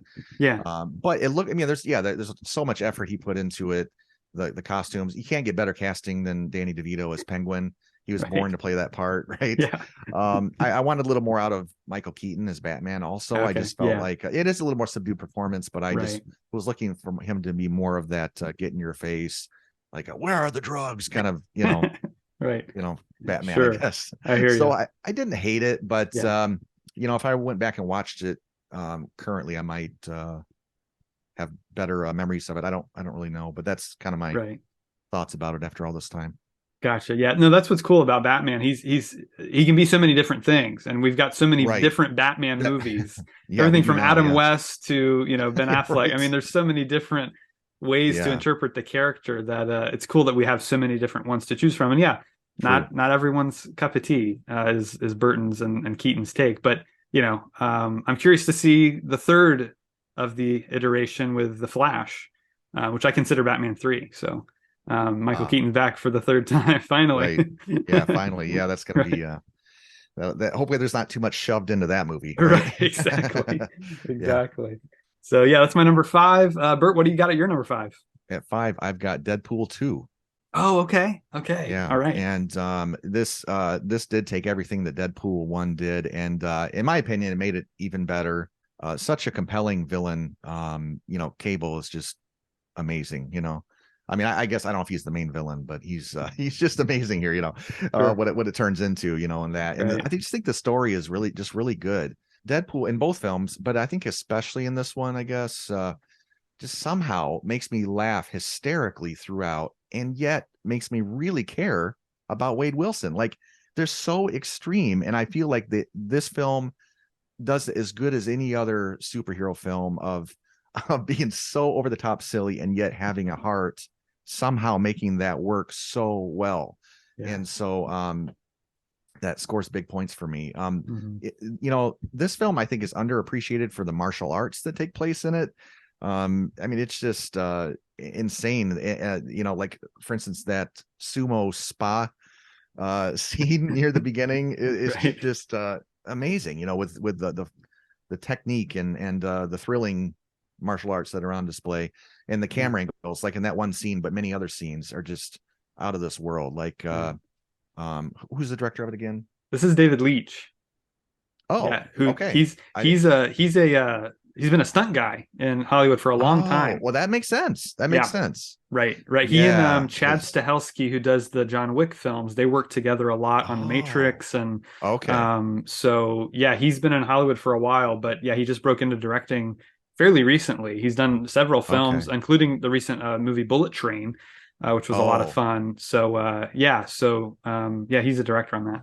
that totally shows here. Then that Yeah, makes perfect sense. But I mean, this is just like it's just a joyride. It's got terrific action, great effects, tons of humor, and sometimes all that in the same scene. right. Yes, Yeah. exactly. So I think I give this one 4.5, but it's 4.5, 5. It's way up there. This is a great film. Yeah, it's excellent. I'm looking up the cast because I wanted to name one member of the cast here. Julian Dennison.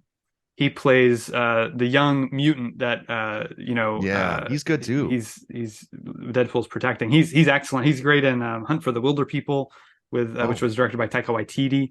oh, wow, He's really? Okay. he's from New Zealand, and so yeah, he stood out to Yeah. me in that film. It's definitely a superior sequel.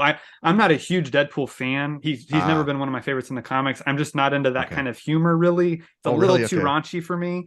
But Sure. there's like you said, the character stuff is really Yeah. what kind of drew me into those movies and made me enjoy them Right. more than I thought I would.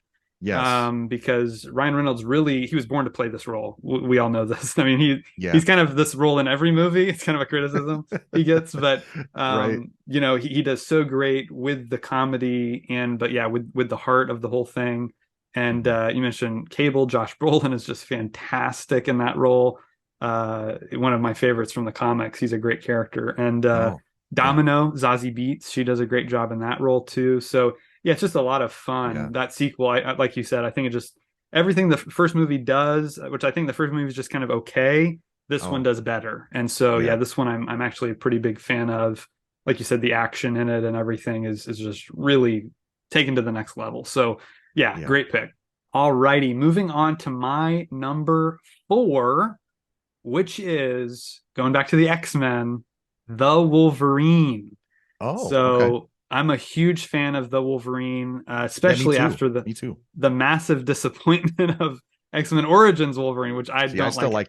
like I Yeah, do. I do. I so does like it my a lot. wife. My wife likes that movie a lot. I can't stand it. I think it's terrible. Really? There's Okay. some high points to it, specifically Liev Schreiber and Hugh Jackman. They're Yes. wonderful in it.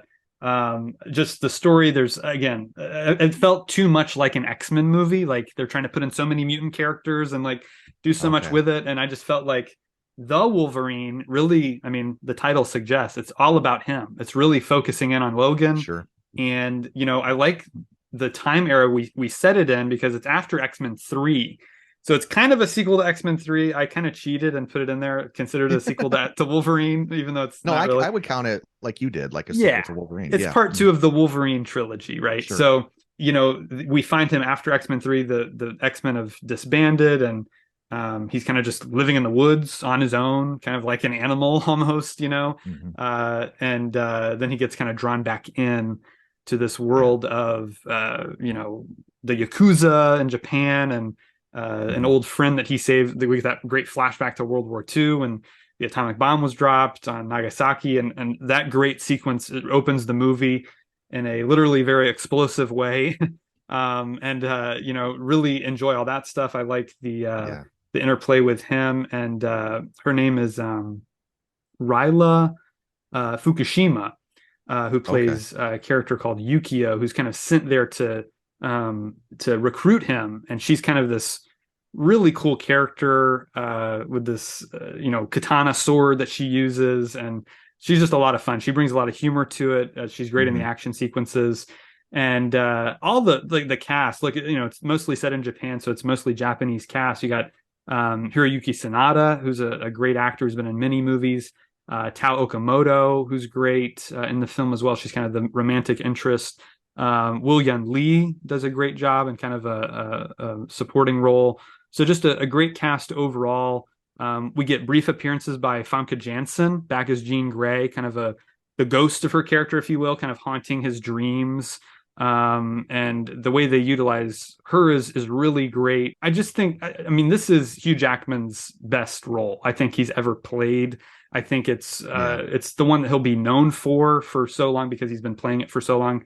They just sure. announced he's going to play it again in Deadpool 3. Right. So we're looking forward to that for sure. But he's just, I think this is some of his best work as the character. It's not his best. Logan is still my favorite of all his, but Okay. they just add a kind of complexity to it. And I would say he's among the best masculine cinematic characters that we've ever had on screen. He's just Yeah. a complex character. Yeah. It's so interesting to watch and watch him, you know, kind of go through these different things. The kind of whole thesis of the film, which they brought on a new director for this one, James Mangold, one of my favorites of all time. He was brought on board, and his idea going into it was everyone he loves dies. This whole curse of immortality that Yeah. he has to deal Yeah. with. And so that's a great way into the character, I feel like. Hmm. And they told a great story with those kind of themes throughout it.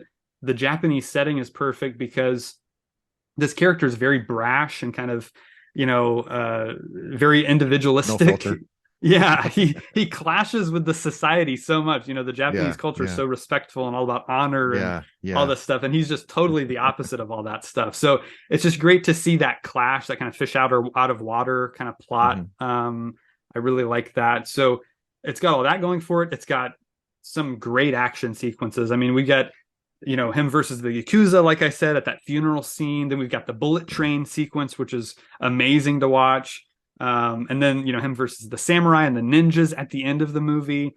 All Hmm. that stuff I think is just really well done. Some shots right out of the comic. This is based on a Oh. comic called Wolverines. A lot of fans call it the Samurai Saga or the Japan Oh. Saga, and it's they stuck pretty close to it for the most part, Hmm. adapting it.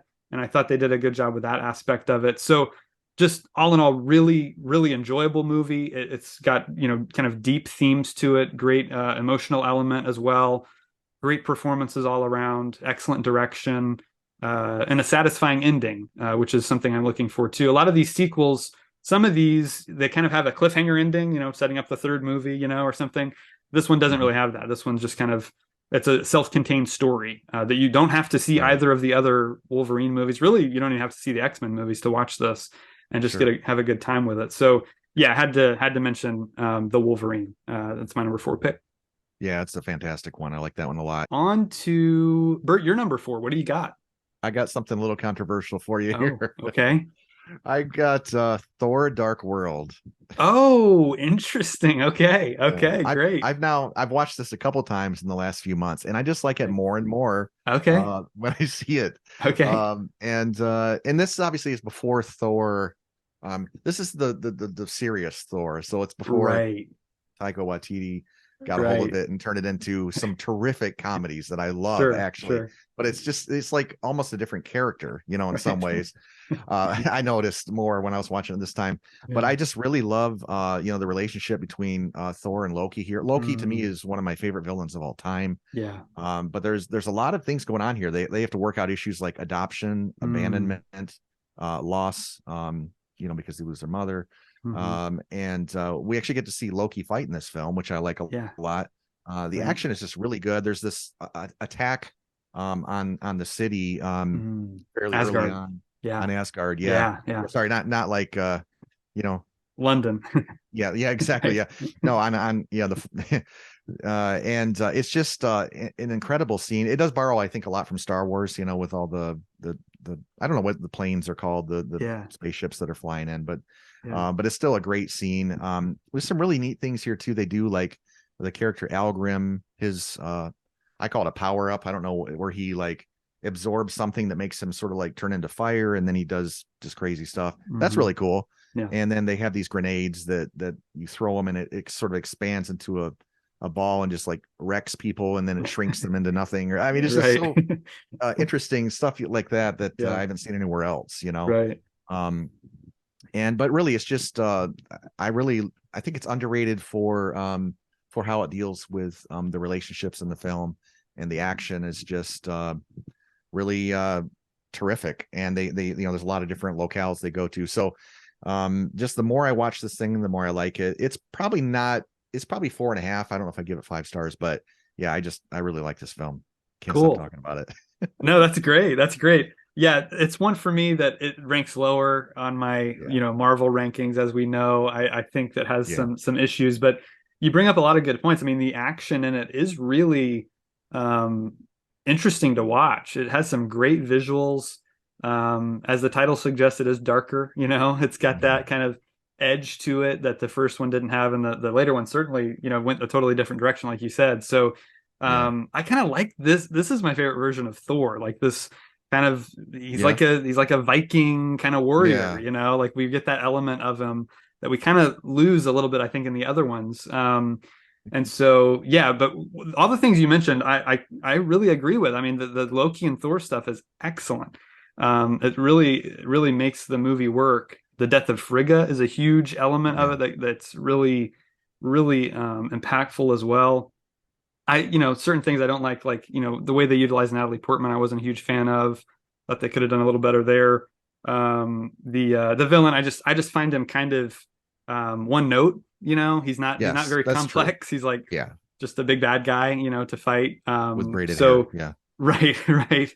So certain things I don't care for, but there's the design element of it, which is great. You mentioned those ships that the bad guys fly. They look like little knives, like cutting through the air. They're really Yeah. unique Yeah. design. Right. We get to see more of Asgard, which is great. They utilize Yeah. Heimdall a little bit more, Idris Elba. Mm-hmm. Yep. And so yeah, there's a lot about it that I like, but a lot about it that I don't care for either. So I'm more mixed on it. But the things that are good about it are really good. I can't decide if I like this Thor better or the Ragnarok Yeah, Love and Thunder Thor, because there's they're both really great. I mean, yeah, it's true. I have a great time with both of them. So it'd be tough for me to make that call as far as if I had to give up one or the other. Right. Yeah, it's interesting that we've got one character in the same universe played by the same actor, but just two totally different takes on him. It's pretty Exactly. rare that happens, so it's pretty neat. Yeah. All right, moving into my top three. So these top three for me, these are the ones that never changed. These are all 5-star movies. These are all movies that I knew were going to be on this list. And the first one we're going to start with at number three is Hellboy 2: The Golden Army. I just Um, rewatched this. did you really? Okay. Mhm. Yeah, Yeah. so I just have a blast with these Hellboy movies. They're right up my alley. They're, another talk about another visionary director with such a specific style. Yeah. Guillermo del Toro is one of these guys who just really goes all out with his movies, and just the production design, the camera work, the effects, a lot of practical effects. He's a big fan of, prosthetics. Obviously, Ron Perlman under all this makeup, I don't know, probably I would guess at least 4 hours of makeup probably every day Yeah. to play this role, and he's just perfect casting. This is one of those Yeah. examples of just an actor and a character that just are perfect together. So that's one thing I like about it. It's Del Toro's into like this kind of fairy tale Yeah. Oh stuff yeah. where he kind of like brings this fantastical world to our world in a really interesting way. And it Mhm. very much is that. This has that whole animated opening sequence that gives you the whole backstory on what's going on here. I think the villain is great. I think he's got a great motivation for what he's doing. He's got a great look and design. The supporting characters, Abe Sapien, played by Doug Jones, is wonderful.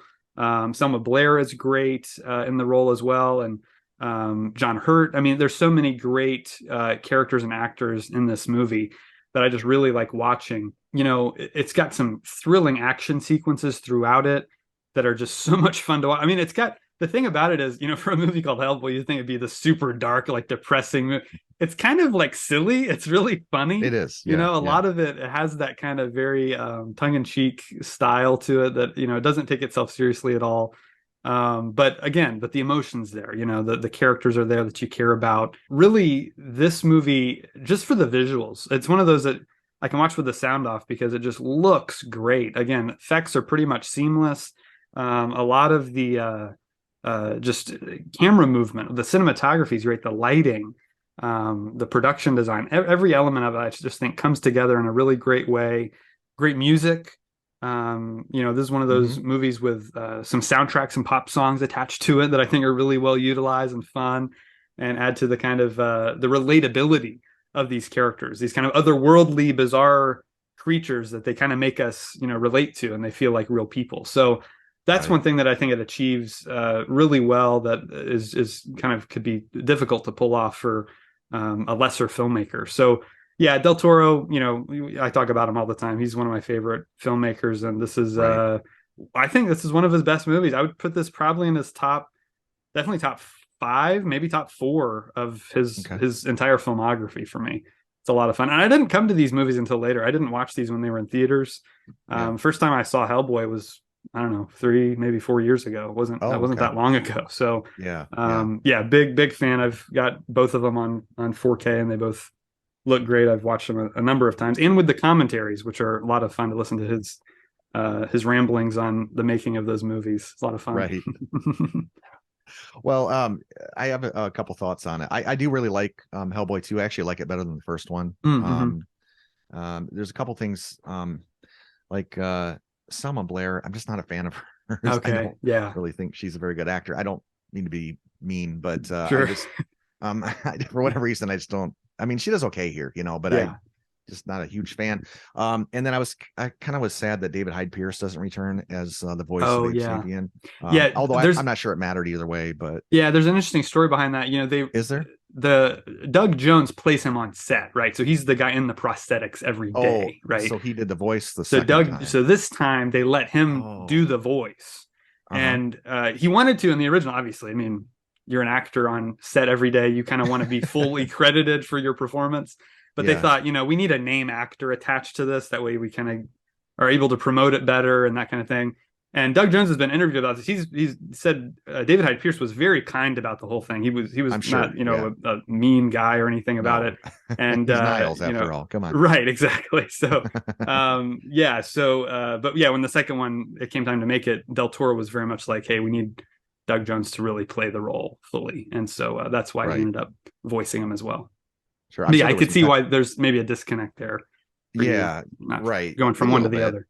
Yeah, I'm fond of I'm a big Frasier fan, David sure, Hyde Pierce sure. and whatnot, but it didn't really change the movie per se. Yeah, I think the movie uses a lot of CGI, and right. most of it is good. Mhm. It's just a lot to take on. Like I said, I really like this film. I mean, I'm probably Yeah. at 3.5 stars on it, so Okay. it's a film I really like. Sure. But I think that and I want to mention the variety of the creatures. It kind of reminded me a little bit of Ant-Man 3. Not the same look Sure. to it, but Right. there's Yeah. I mean, you get going on it and you realize I think it's the scene that's supposed to be under the Brooklyn Bridge, Yeah. and Right. there's this Yep. there's just dozens and dozens of things that Del Toro it's Del Toro, right? Yeah. Yep. Yeah, Yep. that he created that you don't even necessarily get to see up close, but you can Right. tell there was a phenomenal amount. He could have just made like 2 or 3 different people and just put them all in there, Right. but there's so much in there. Yeah. I mean, maybe in a 4K you can see them a little better, but you can tell that Right. the effort that's there, and it kind of Yeah. reminded me of Ant-Man 3 in the sense that that they're when they go the extra mile like that, and there's that much Yeah. more creativity into it, and maybe a lot of people don't even realize, Sure. especially on the first viewing. So Yeah. I appreciate that quite a lot. Right. um I will say, as the movie goes on, some of the creatures, which are really cool to look at, a lot of the creatures to me sort of seemed I don't want to say generic, but just like there wasn't anything that necessarily made me think that Hellboy couldn't defeat him, Right. I and that just gotcha. part Sure. of that goes to just the fact that it's supposed to be just fun, right? Right. Sure. But anyway, overall, yeah, very enjoyable. Okay. Cool. Cool. Yeah, Glad yeah. you liked it. Good. Good. Good. All right. Well, now we're on to your number three, Bert. What you got? So I decided to go with Matrix Reloaded. And Okay. yeah, I mean, when I think of the Matrix, I think more sci-fi action as opposed to superhero. But Hmm. to me, I mean, he all out does Superman pretty much, especially in this movie in Matrix Reloaded. Yeah, they actually Um, say in the opening scene he's doing his Superman thing when he's yeah, flying around. yeah, right, exactly, yeah. And this film I hugely anticipated. I loved the first one. I don't think this is better than the first film, but I can tell you the things that really stand out to me, and that is that once again we are hit with some tremendous action scenes. The action scenes in this movie and the first Matrix, there's I don't think I've seen anything on film that's better than them. I will say, Matrix Reloaded has some criticism of the action, specifically the scene where he fights like 100 Agent Smiths, and it ends up turning a little bit more digital.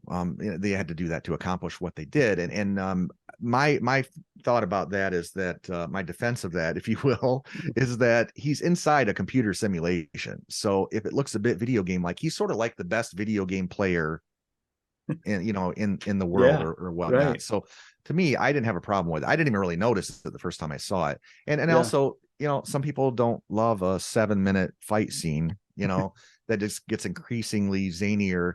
To me, it right. was just wonderful. Yeah. I loved it to this day. So so that's the thing, is that the action in this, but it's not just that. The script is really good. It's a little heady, the script is a little heady. I don't really understand everything in it. I got to mention the score here. One of the best scores, maybe top 5 all time, just Mm, because it's just this perfect mix of Don Davis's orchestral, along mm, with this sort of drum and bass throbbing, almost like a techno score. It's right. just so good. Yeah. I yeah, I just can't describe how much I like this film score. And then there's some great world building here. They show us Zion for the first time, this Mm, giant vertical, underground city, right. and that's really cool. There's these really cool mech suits that are probably Mm, borrowed from Alien, certainly, or some other thing, I'm sure, but those yeah. are a really cool addition. Mhm. I think most of the CG has stood the test of time. And, so a lot of the stuff in this maybe didn't work for everybody. It's not a perfect movie for me. I still am at 4.5 stars, because this is one of those that I can just put on and just watch, like the highway scene. It's like a Yeah. 13-minute, well, the Right. the the scene with the what do they call that scene, where Neo's fighting all the people that are jumping on the stairway, the stairs, Oh, and that yeah. it Yeah. turns into the highway scene. I mean, I Right. can just sit and watch that. I could watch it 40 times in a row. Just Sure. the music, the action, it's just art to me, in Yeah. in the sense of, action as art. you know Sure. it's Sure. about as good as it gets. Yep. So and there's a lot of other things, like the Smith and Morpheus, the actors, the way they chose the cadence for both of those Mm, characters, just like little choices like that, I think are yeah. just, it really stand out in a film where a character like that could be kind of forgettable. And there's a continuation of those characters. I mean, obviously they did it, in the first one as Hmm. well, but Yeah. and then Agent Smith, he's one of the most menacing villains that I think I mean, what's his name, that can't think of his name. Hugo Weaving. Thank you. Yeah. Yeah. um, uh, he's just so menacing, Yeah. and I think just extremely effective. So I mean, you put all that together. I've got my own problems with the movie here and there. Some, like I said, some of the more heady stuff, the exposition, but just I keep going back to it. I'll tell you. I think it's a really underrated sequel too. I would Oh, okay. I'm not as crazy about it as you are, I don't think, but it definitely I think is a worthy follow-up to the original Matrix. Right. And I like the third movie a lot more than a lot of people do. But yeah, the Reloaded is tons of fun because you got they just again they kind of take it to the next level. Like every action scene is like bigger and crazier because now he can do all these things that he couldn't do in the first movie. So Right. you get all Right. these kind of super heroic, the highway scene, like you mentioned. That's just one that stands out so much because of all the different elements, and you got those two like ghost guys going all over the place, and Yeah. Yeah. it's just really really good. So yeah, a lot of the action in that film is just next level. The martial arts stuff is wonderful, And yeah, you mentioned a lot of the criticisms that I have as well, the exposition and some of the CGI is maybe not as great as it is now, but that's any movie. I Yeah. mean, yeah, great pick, out of the box choice, which I like a lot. I think that's fun. So yeah, good one for sure. Thanks. All right, let's jump into my number two, which has a two in the title appropriately. Spider-Man 2. So Ah, Spider-Man 2 is my number two pick. This is just perfect superhero movie for me. A perfect movie, really. It's another five-star movie. I like everything about this.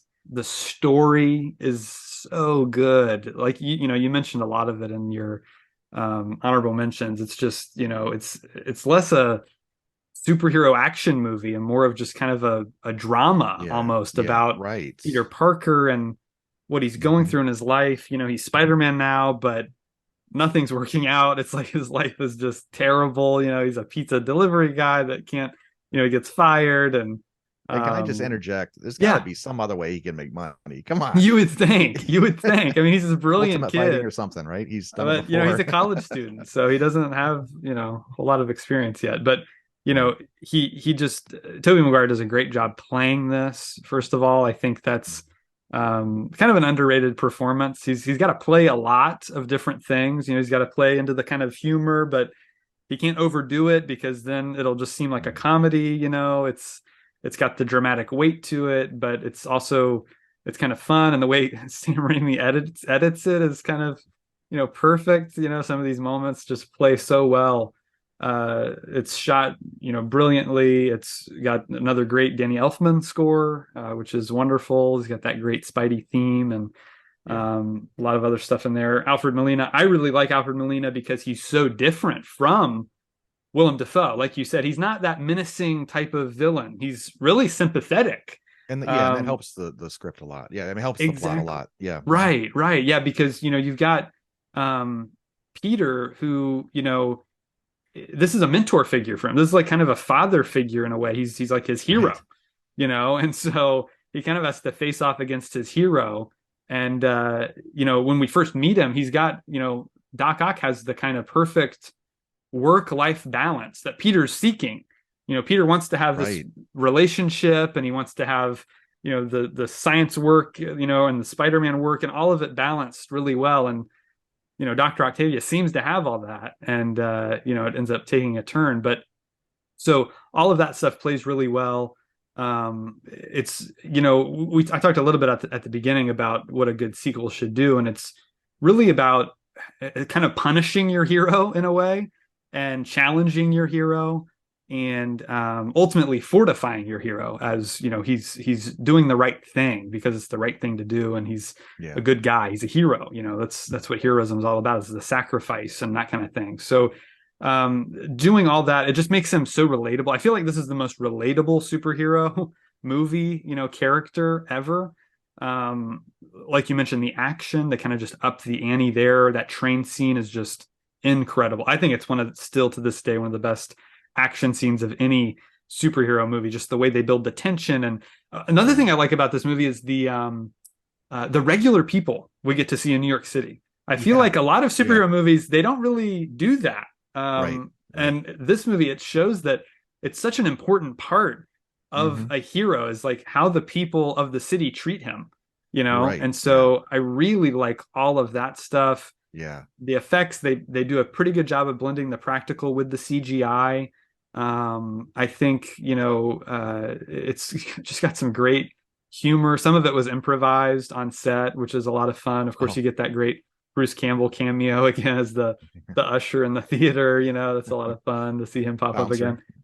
again. And then it's got the great relationship stuff with him and Aunt May. He has to reveal the truth to her and how she responds. And I think all of Mhm. that is just played so well. It could have Yeah. been by lesser actors or lesser directors, it could have been really bad. But it really works so well, and just makes you lean into the characters more. His relationship with Harry obviously is very strained in this film. Hmm. And then you have his relationship with MJ, and that's the focal point of the whole movie. really is their relationship, and it's great. It's just really really well done on every level.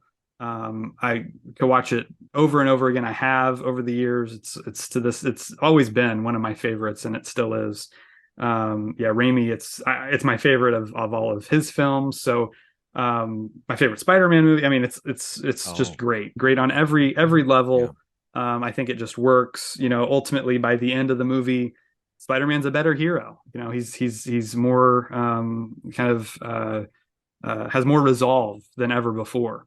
I like the whole thing of him losing his powers and Mhm. all that stuff, and him, trying not to be Spider-Man, and how Yeah. that kind of works out. And he goes into the burning building and finds out someone died, and knows he could have saved them. Just everything that happens to the character is so great at building up who he ultimately becomes. I feel like really this movie is where he fully becomes and embraces Spider-Man, even though we got his origin story in the first one.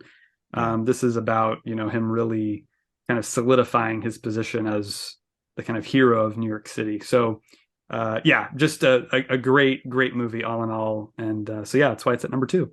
One more thought on that. I feel like Raimi undercuts this film a little bit by the Green Goblin stuff at the end. Like when I watched Mm, Spider-Man 2, I loved it. It was a yeah, great film. yeah, But then when I saw that Green Goblin stuff at the end, yeah.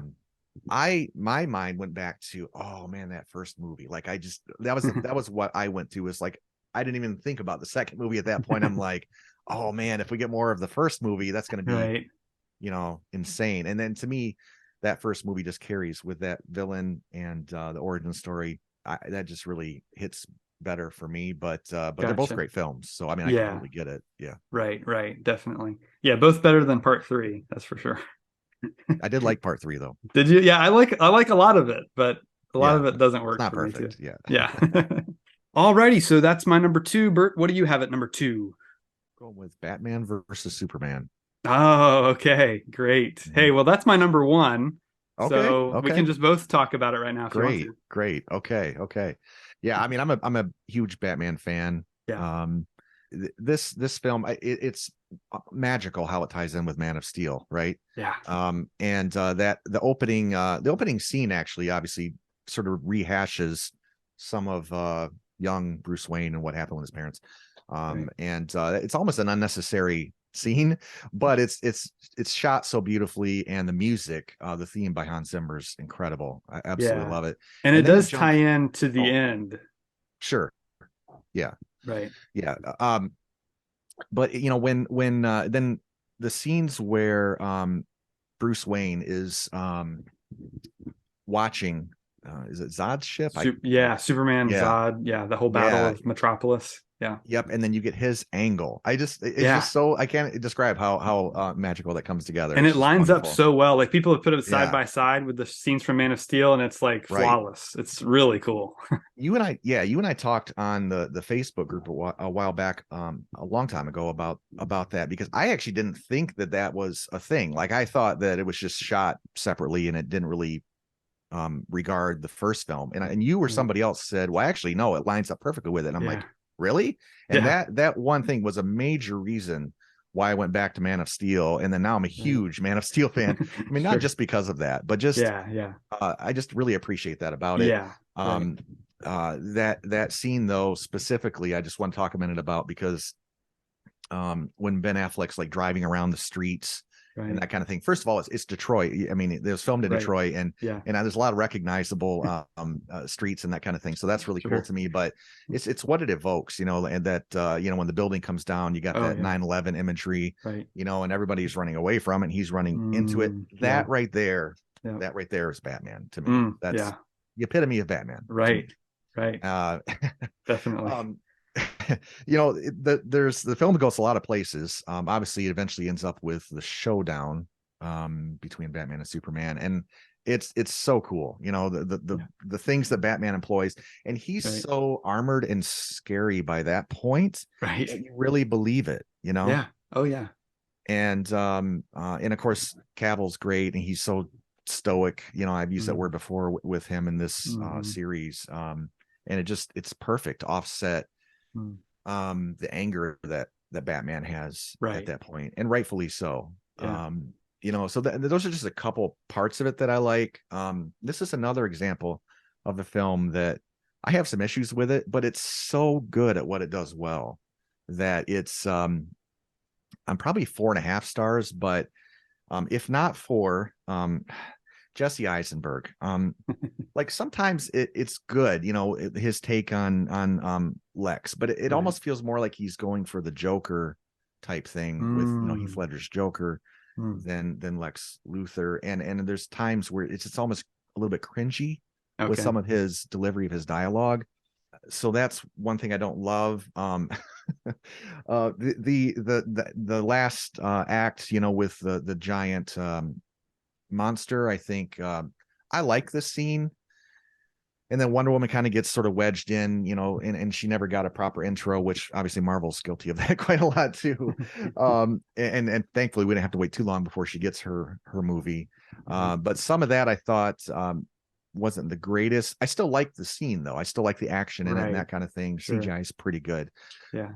So also I wanted to mention, Affleck, he almost is like a I guess the best example I have is like Liam Neeson and Taken. Like he's gonna dispatch these people Right. with extreme prejudice. Like it's not the Right. Batman that's like, oh, we don't need guns, no, we need guns and big guns and Right. stuff like that. So it's a lot more violent, but Yeah. it also to me is more realistic. Mm-hmm. You're only Mm-hmm. gonna get away so long with taking gunfire to the to the body, and not being Right. able to shoot back. You know what I mean? Sure. Sure. So I kind of like that choice. Yeah. That's one thing I wanted to mention that's unique about this film. I don't know. There's just it's so tremendous in so many ways that's Right. why I put it this high in my list. And it's almost a Yeah. 5, but I can't quite get there Okay. with the Eisenberg stuff. Again, it's not Okay. terrible, but just sometimes I'm Sure. like, that didn't really work well. Gotcha. And the final act is just a little bit disappointing with what happens with the big beastie that they end up fighting. Sure. So that's Gotcha. what I've got for number 2. Okay. Great. Great. Yeah. Obviously, I'm a huge fan of the film. Yeah. From first seeing it, the theatrical cut, but once I got the Ultimate Edition, Yeah. and we got to see the full, Yeah. movie that he intended to make, that Snyder intended to make, it became one of my favorites of all time because it's, what I like about Snyder is that he really takes the characters seriously. He doesn't, treat it like it's a kid's comic book, True. He Yeah. he's This more is one into for us, the not the kids. Yeah. right. Yeah, he's more into like, Dark Knight Returns, which is a Frank Miller comic that like Oh. was really big in the 80s and very much was brutal violence and like, very Ah. intense storyline. So Yeah. and that comic book heavily inspired this film. It's not a direct adaptation, but there is a battle between Superman and Batman in that story, and he drew a lot from that. So that's one thing I like about Snyder. Of course, we've talked about him many times. His visuals are just stupendous. I mean, just Yep. crazy, amazing looking movies, every single one of his films. And this is no exception. There's just incredible cinematography, great just shots of the Yeah. characters doing these different things. Very artful. Yeah. That's him. That's. Yes, 100%. He Mhm. studied art. He studied, all these. He studied mythological storytelling. Wow. He's a very brilliant guy, really. Yeah. Yeah. He sometimes doesn't talk that way. When you just hear him talk, he just sounds like a normal guy, kind of. But Sure. he's just very, very intelligent, very great, storyteller. It's a complex story here. It's a complex plot. There's a lot going on here, a lot of moving parts.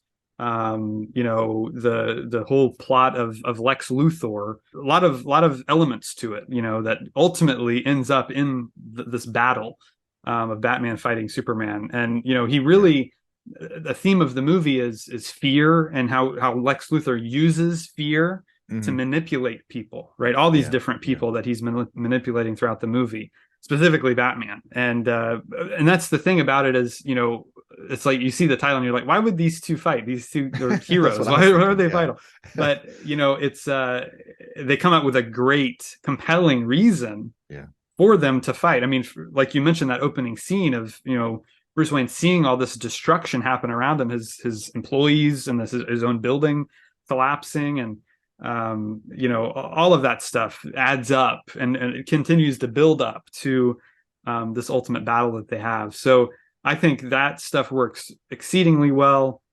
Both Batman and Superman are kind of lost at the beginning of this movie. Like Batman, he's not your typical Batman, like you mentioned. He's using all these weapons and brutal violence. He's branding criminals, like all this crazy stuff. Right. He's kind of lost his Yeah. mind, and he's at a point in his life where we it's inferred that he's lost Robin. We see Robin's suit Right. is spray painted on. Joker killed Hmm. him, and so there's all these things that he's gone through. There's a much older Batman, world weary Batman, who's kind of Right. gone off the edge in a way. And so um, depicting that was, I think, a challenge that they totally pulled off that we haven't, again, we talk about so many Batman movies, but this one's different. It's very much a unique take on the character that we hadn't seen on film before. And so, Affleck, he's just wonderful in the role. He does a great job.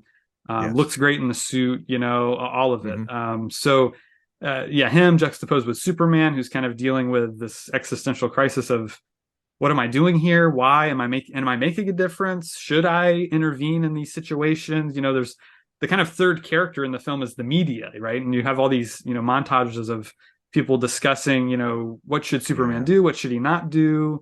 Who's he Right. for? Who's he against? That kind of thing. That's really interesting. And Lex Luthor being one of the most powerful people on the planet just because of his wealth and his intellect, obviously feels threatened by Superman. And so he wants to take him down for that reason and all these other reasons. He talks about his relationship with his father, who is abusive, and all these things. There's all these different elements that some of it you'll miss on the first watch, little things that they mention, Hmm. that they set up that are really, these characters are all so three-dimensional, so complex and Yeah. interesting. And for me, Eisenberg works. I know a lot of people he doesn't work. And for me, I just really like this take on the character. It's a very different take. It's similar in many ways in that he's, this genius billionaire kind of guy who he usually is in the comics. But he's much younger here, and quirkier. He's kind of got this, he's kind of off mentally. Something is wrong about Hmm. him, you're not sure what, but I think he plays it very well. I really enjoy the Okay. performance. Um, Gal Gadot, you mentioned her. I really like how she's utilized here because Yeah, me you too. see her early in the film at like the art gallery and like at like Lex's Right. banquet thing he's Right. got going on. So she's kind of subtly set up, and you're like, who? You don't really know who this is. Like, why is she here?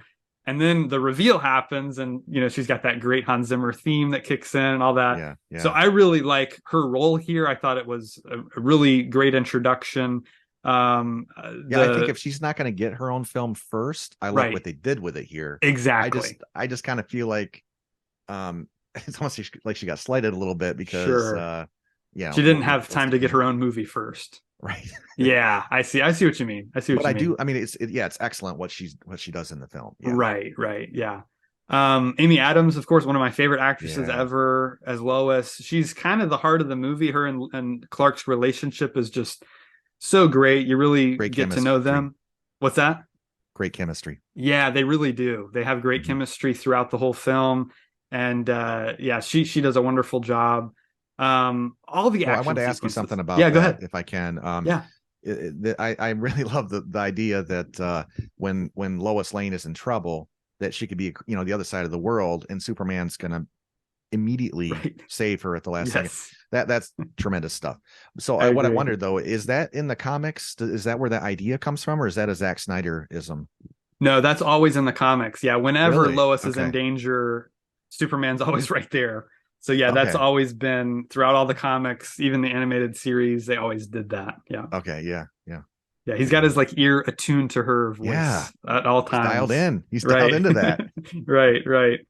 So yeah, that's great. And all the stuff that they go through with, she's kind of the one that, puts him back on the right path of like, yeah, you inspire hope, you need to keep doing this. So all that's great.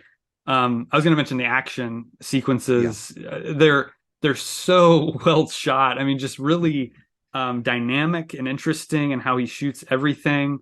The The Africa scene where she's in danger is great. That's Yeah. all really well shot. Yeah. And then we of course have the big battle between Batman and Superman. You mentioned all the gadgetry he employs, to battle Superman, and It's awesome. it's all just so well thought out. Like, Yeah. Batman's one of these guys that, people talk about. If he has prep time, he can beat anybody, And Right. so, and we see that. We see him like prepping the spear and the gas grenades and all that stuff. Yeah. So Yeah. really cool to see all that stuff. And Um, then we of course have the warehouse fight, which I would say is maybe the best scene in the movie. yeah, that's good too. Man, where he goes and Batman rescues Martha is just intense and Yeah. brutal, and Yeah. just really cool. All that stuff, all the way Hmm. he employs his grappling gun and batarangs and like everything. It's just so cool. And that scene is also so important for Batman as a character because he's sort of making up for the fact that he didn't get to save his parents, right? He's saving Superman's mom. I think that's Uh, what's underneath, yeah, the undercurrent of that is that totally. I couldn't save mine, but I'm not going to Right, let his right. die. Right. Yeah, and the Yeah. Martha moment gets talked about a lot. Like people are like, "Oh, he just said his mom's name Convenience. and now he's okay with him." What? It's See, it's much yeah. it's much deeper than that. People, Yeah. I feel like, don't really think about it. It's really him realizing Superman is a person. He just thought of him as this alien threat for so long that he didn't realize he has a mom. He's got this woman who loves him, that's, kneeling down Right. beside him. All this stuff that I feel like Batman kind of puts it all together in that moment of like, I've been manipulated into this, and Hmm. I've become I'm gonna kill someone. I'm becoming the thing that I tried to fight initially by Yeah. becoming Batman. So it's just Right. all of that comes together. I think it's really well done. Me too. Me too. Um, Zimmer's score, of course, great. We have to mention that. And then this 4K, which if you don't have, highly recommend it. This is the remastered version. So Snyder went Mm. back and remastered all the color, and he actually employed the IMAX aspect ratio for Okay. several sequences here. So we really get the full scope of what he wanted to do with this 4K, and it's got a commentary which I listened to the other night, which was really good by Snyder himself. So Oh, so is that separate from the video commentary? It's a different commentary? yeah, I don't know if the other version. I know Man of Steel has a video commentary. I don't know if Yeah, this one does too. This one Batman does does too. too. Okay, Yeah, yeah. yeah, it's different because he just recorded Okay. this about a year ago. Oh, okay. So Good. yeah, I he definitely got to talks pick that up about. then. Yeah, you should. He talks about like he's shooting Army of the Dead at this, like, or just got finished shooting Army of the Dead. So Okay. yeah, I think Okay. this was about a year or two ago that he recorded this one. So yeah, it is different. Okay. All right, well that was my number one. So we're just on to your final pick, Bert. What you got? Okay. Yeah, my number one is The Dark Knight. Yes. Yeah, this wow, this film is a terrific sequel. I actually like Batman Begins better. Right. It's like my number 3 all time. This one I think Right. is number like 7 or 8 all time of my all time Okay. films. It's just way up there. And I think it's just it's one of the best scripts ever. Mm. The scripting in here, especially for an action film, Right. it's so tight, so clever. Mm. Um, I want to point that out. The film deals with, questions of morality, ethical dilemmas. Um, there's incredible makeup, the CGI stuff too, with like Harvey Dent is Right. just startling for one Yeah. thing, but Right. extremely well done, seamless. Yeah. I haven't watched the behind the scenes on that yet to see what they did to pull that off. I mean, obviously Mm. there's got to be some CGI involved Right. there, but wow, effective. Yeah. The cast is outstanding, from the small roles, the larger roles. A lot of them are obviously returns from Batman Begins, but Right. the action scenes I think are all good. I wouldn't say that the action is the standout here though. I Right. mean, I like all the action, Mhm. but this is another one that it's more about the story and characters, and it's just kind of like Spider-Man 2. Like that's more what I'm Yeah. into in this film Hmm. than necessarily the action scenes. Yeah. Um, although we do get the Bat Pod, the motorcycle, and the introduction of it is really really cool. Yeah. And I think what's interesting here is this is obviously a Batman film, and I think Heath Ledger and Aaron Eckhart kind of steal this film, you know. Um, I mean, Yeah, everybody knows Heath Ledger did terrific with this role. I sure. saw this in the theater, and I honestly was nervous when he was on screen. I mean, I Yeah, was yeah, he played. It's that delicate thing, right? Where like right. sometimes I think Jesse Eisenberg didn't quite nail.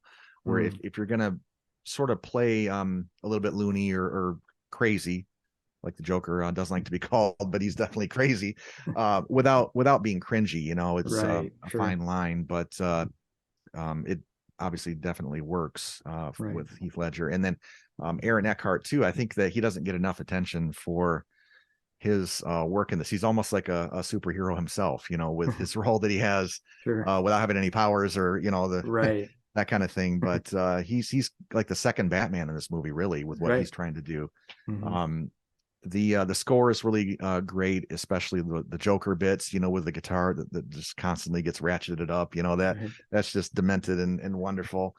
Um, and I want to mention too the scenes of Chicago. I love. I mean, it's so easily identifiable. And I probably mentioned this Right. before, but I went to Chicago, I don't know, 2012 or so, and went to some of the locations. I mean, that's how much I like this film. You know, Yeah. I took some pictures of like where they shot some of the scenes Right. and some of those places you can still go to today. But Chicago's such a photogenic city, and I Sure. happen to like the representation of Gotham as shown in this movie via Chicago. I think it just looks it's very kind of glossy and beautiful, and I just think it's terrific. I mean, there's Mm, the other side of it, the sort of the underworld that's you know a right. different thing, but I'm Sure. talking about the you know above ground scenes and that kind of thing. Yeah. But yeah, I just I mean this it's in my top 10 for a reason, but it's just about as good as a superhero sequel can be, that's for sure. Yeah. Yeah. It's a great movie. It's one that, yeah, I saw in theaters and was blown away by. When you mentioned, yeah, being kind of nervous when he was on screen, that feeling kind of came back. I kind of forgot about that. But yeah, I was definitely on the edge of my seat whenever he was there because he's just so unpredictable. You know, you never know what he's going to do. And yeah, Yeah, Ledger's, he's just on another level in that movie. I don't know if yeah, there's so few performances that are like that where yeah. he's so, if you've seen him in other movies, especially, like my wife is a big fan of like 10 Things I Hate About You and like A Yeah, Knight's Tale. Like I yeah. like Knight's that kind Tale is of, good. Yeah, but yeah. it's, and he's just so different. I mean, just Mhm. everything about him, his demeanor, his voice, is just, he's totally Right. unrecognizable. So Yeah. yeah, it's definitely an iconic performance for a reason. But yeah, I think like you mentioned, Aaron Eckhart is kind of underrated here. I think he's great in every scene. He was, I even remember after coming out of the theater just being really affected by his arc, Yeah. going from hero to villain. You know, Yeah. it's like Yeah. Joker's Yeah. just the villain the whole way through, Batman's a hero the whole way through, but he's the one with the real like character change that goes through this huge transformation. Yeah. And yeah, he does a great job with that. Totally makes me believe everything that he's doing there. um I have issues with this movie. I don't think it's a perfect movie. I Oh, think on rewatch, some of the issues came out a little bit more to me. I feel like certain. You mentioned that it's not really an action movie. I think that's a great point to make. I think that was, um, that's the script, right? That's kind of like the movie they were making. They're like, let's not make a superhero action movie. Let's make like a crime drama, essentially, with exactly. that happens to have Exactly. Batman in it. And so I think it works on that level, but I think when they do the action, I don't think it quite holds up very well. I think some of the Hmm. choreography is a little stiff. Okay. I think there's some moments that are just great though, like the truck flip. I mean, that's been hailed as one of the great kind of practical stunt moments in modern cinema, Yeah. which is cool to watch. But some of Thankfully, it's they're just a little practical. Yeah. clunky. Yeah, right, right. Some of it's just a little clunky to me. Um, some of the editing I found to be a little abrupt at certain times. There's There are certain some moments tight that I cuts. felt Yeah. like could have held on that moment a little bit longer. It felt like, and it's a Right. 2.5 hour movie, so it's a pretty Yeah. long movie. And I think certain stretches of it are a little boring and dull at Oh, certain really? parts. Okay. They don't last very long, but I feel Hmm. like at certain parts I feel like it gets a little dull, and then at certain parts I feel like it's going too fast. So the Interesting. pacing Okay. for me just isn't fully there as good as Gotcha. it could be. Yeah, yeah, So those are some things that I kind of found with it. But look, it's got a great theme to it. It's got an interesting kind of idea. It's very much a post 9/11, like how do we deal with terrorism kind of movie, yeah. I feel like. And I feel like it doesn't fully answer the question because Batman uses this technology that where he's basically spying on everyone in Gotham. And so I don't know if is it condoning that kind of behavior or is it not? I don't know if the movie even knows if what it doesn't really take a stance, I feel like almost. So Morgan um Freeman tells us it's wrong, so we know it's wrong. that's true. That's a good point. If God tells you it's wrong, then it is wrong. That's right. So um yeah, it's interesting though. It's interesting. I just don't I think it's a little muddled, I guess you could say, Gotcha. the whole theme Okay. of the film. So but all in all I have a fun time with it. That the ending, Gary Oldman, he's one of my favorite actors ever, and I think he's perfect as Gordon here. And that ending kind of little monologue he has with his son where he's telling his son about what Batman is doing is Right. so powerful. It gives me chills Yeah. every time I Yeah. watch it, and it's just I know. so well done. But and it's a good ending. But I feel like I'm always like ready to watch the next one when I finish it. It's one of those where I'm like, Gotcha. how's this going to play out? People are going to Yeah. find out, and that whole thing. So, but look, it's the middle chapter of a great trilogy, so I can't fault it too much. So, and I like Dark Knight Rises more than most people, even though it has problems. I think it's a really, really good conclusion to the story. But yeah, Dark Knight, it's definitely my favorite of the three. I like it a little better than Batman Begins, I think. It's pretty Okay. close, but I think I slightly prefer it. But yeah, excellent choice for your number one. I'm sure it's Yeah. many people's number one. I think it is. Yeah, Yeah, yeah. And the last thing I'll say to you about it is that it's films like Dark Knight and Batman versus Superman, as that's why it's so hard to get on board with the Batman that came out last year, sure. because it's such a shift, and I did Yeah, like it a lot better the second. I like It's a movie I enjoy. I bought right. it, Okay, cool. but I I want more of Zack Snyder's Batman. I want more Mm, of Nolan's Batman, and to yeah, not get that but still get right. Batman, Sure. it's like God, it's like when you're little and your mom wants you to go play with your cousin and you're like, but I don't like him. I just want to go play with my brother, something like that. Right, right. Anyway, that's just off the top of my head, Yeah. but yeah, that's my number one. Excellent choice. Great. Well, everybody, we hope you enjoyed this episode of the Real World Podcast. Thank you so much for joining us. Make sure you hit the subscribe button. We're almost to 200 subscribers. We would appreciate the help getting there. Make sure you like the video, share this on social media. All of our social media links are in the description below, as well as the letterbox accounts for both Bert and I. Those are down there as well. We'd appreciate you following us there. We'll go ahead and set up next week. Next week, we're going to be discussing Keanu Reeves. The best Keanu Reeves movies are top 5 because John Wick Chapter 4 will be out. We're going to review all those movies, and that should be a lot of fun. So if you're a John Wick fan, if you're a Keanu fan, make sure you join us next week. Bert, good to see you. We'll see you next week, all right? Likewise. All right. Thank you so much for joining us. We'll see you next time right here on The Real World.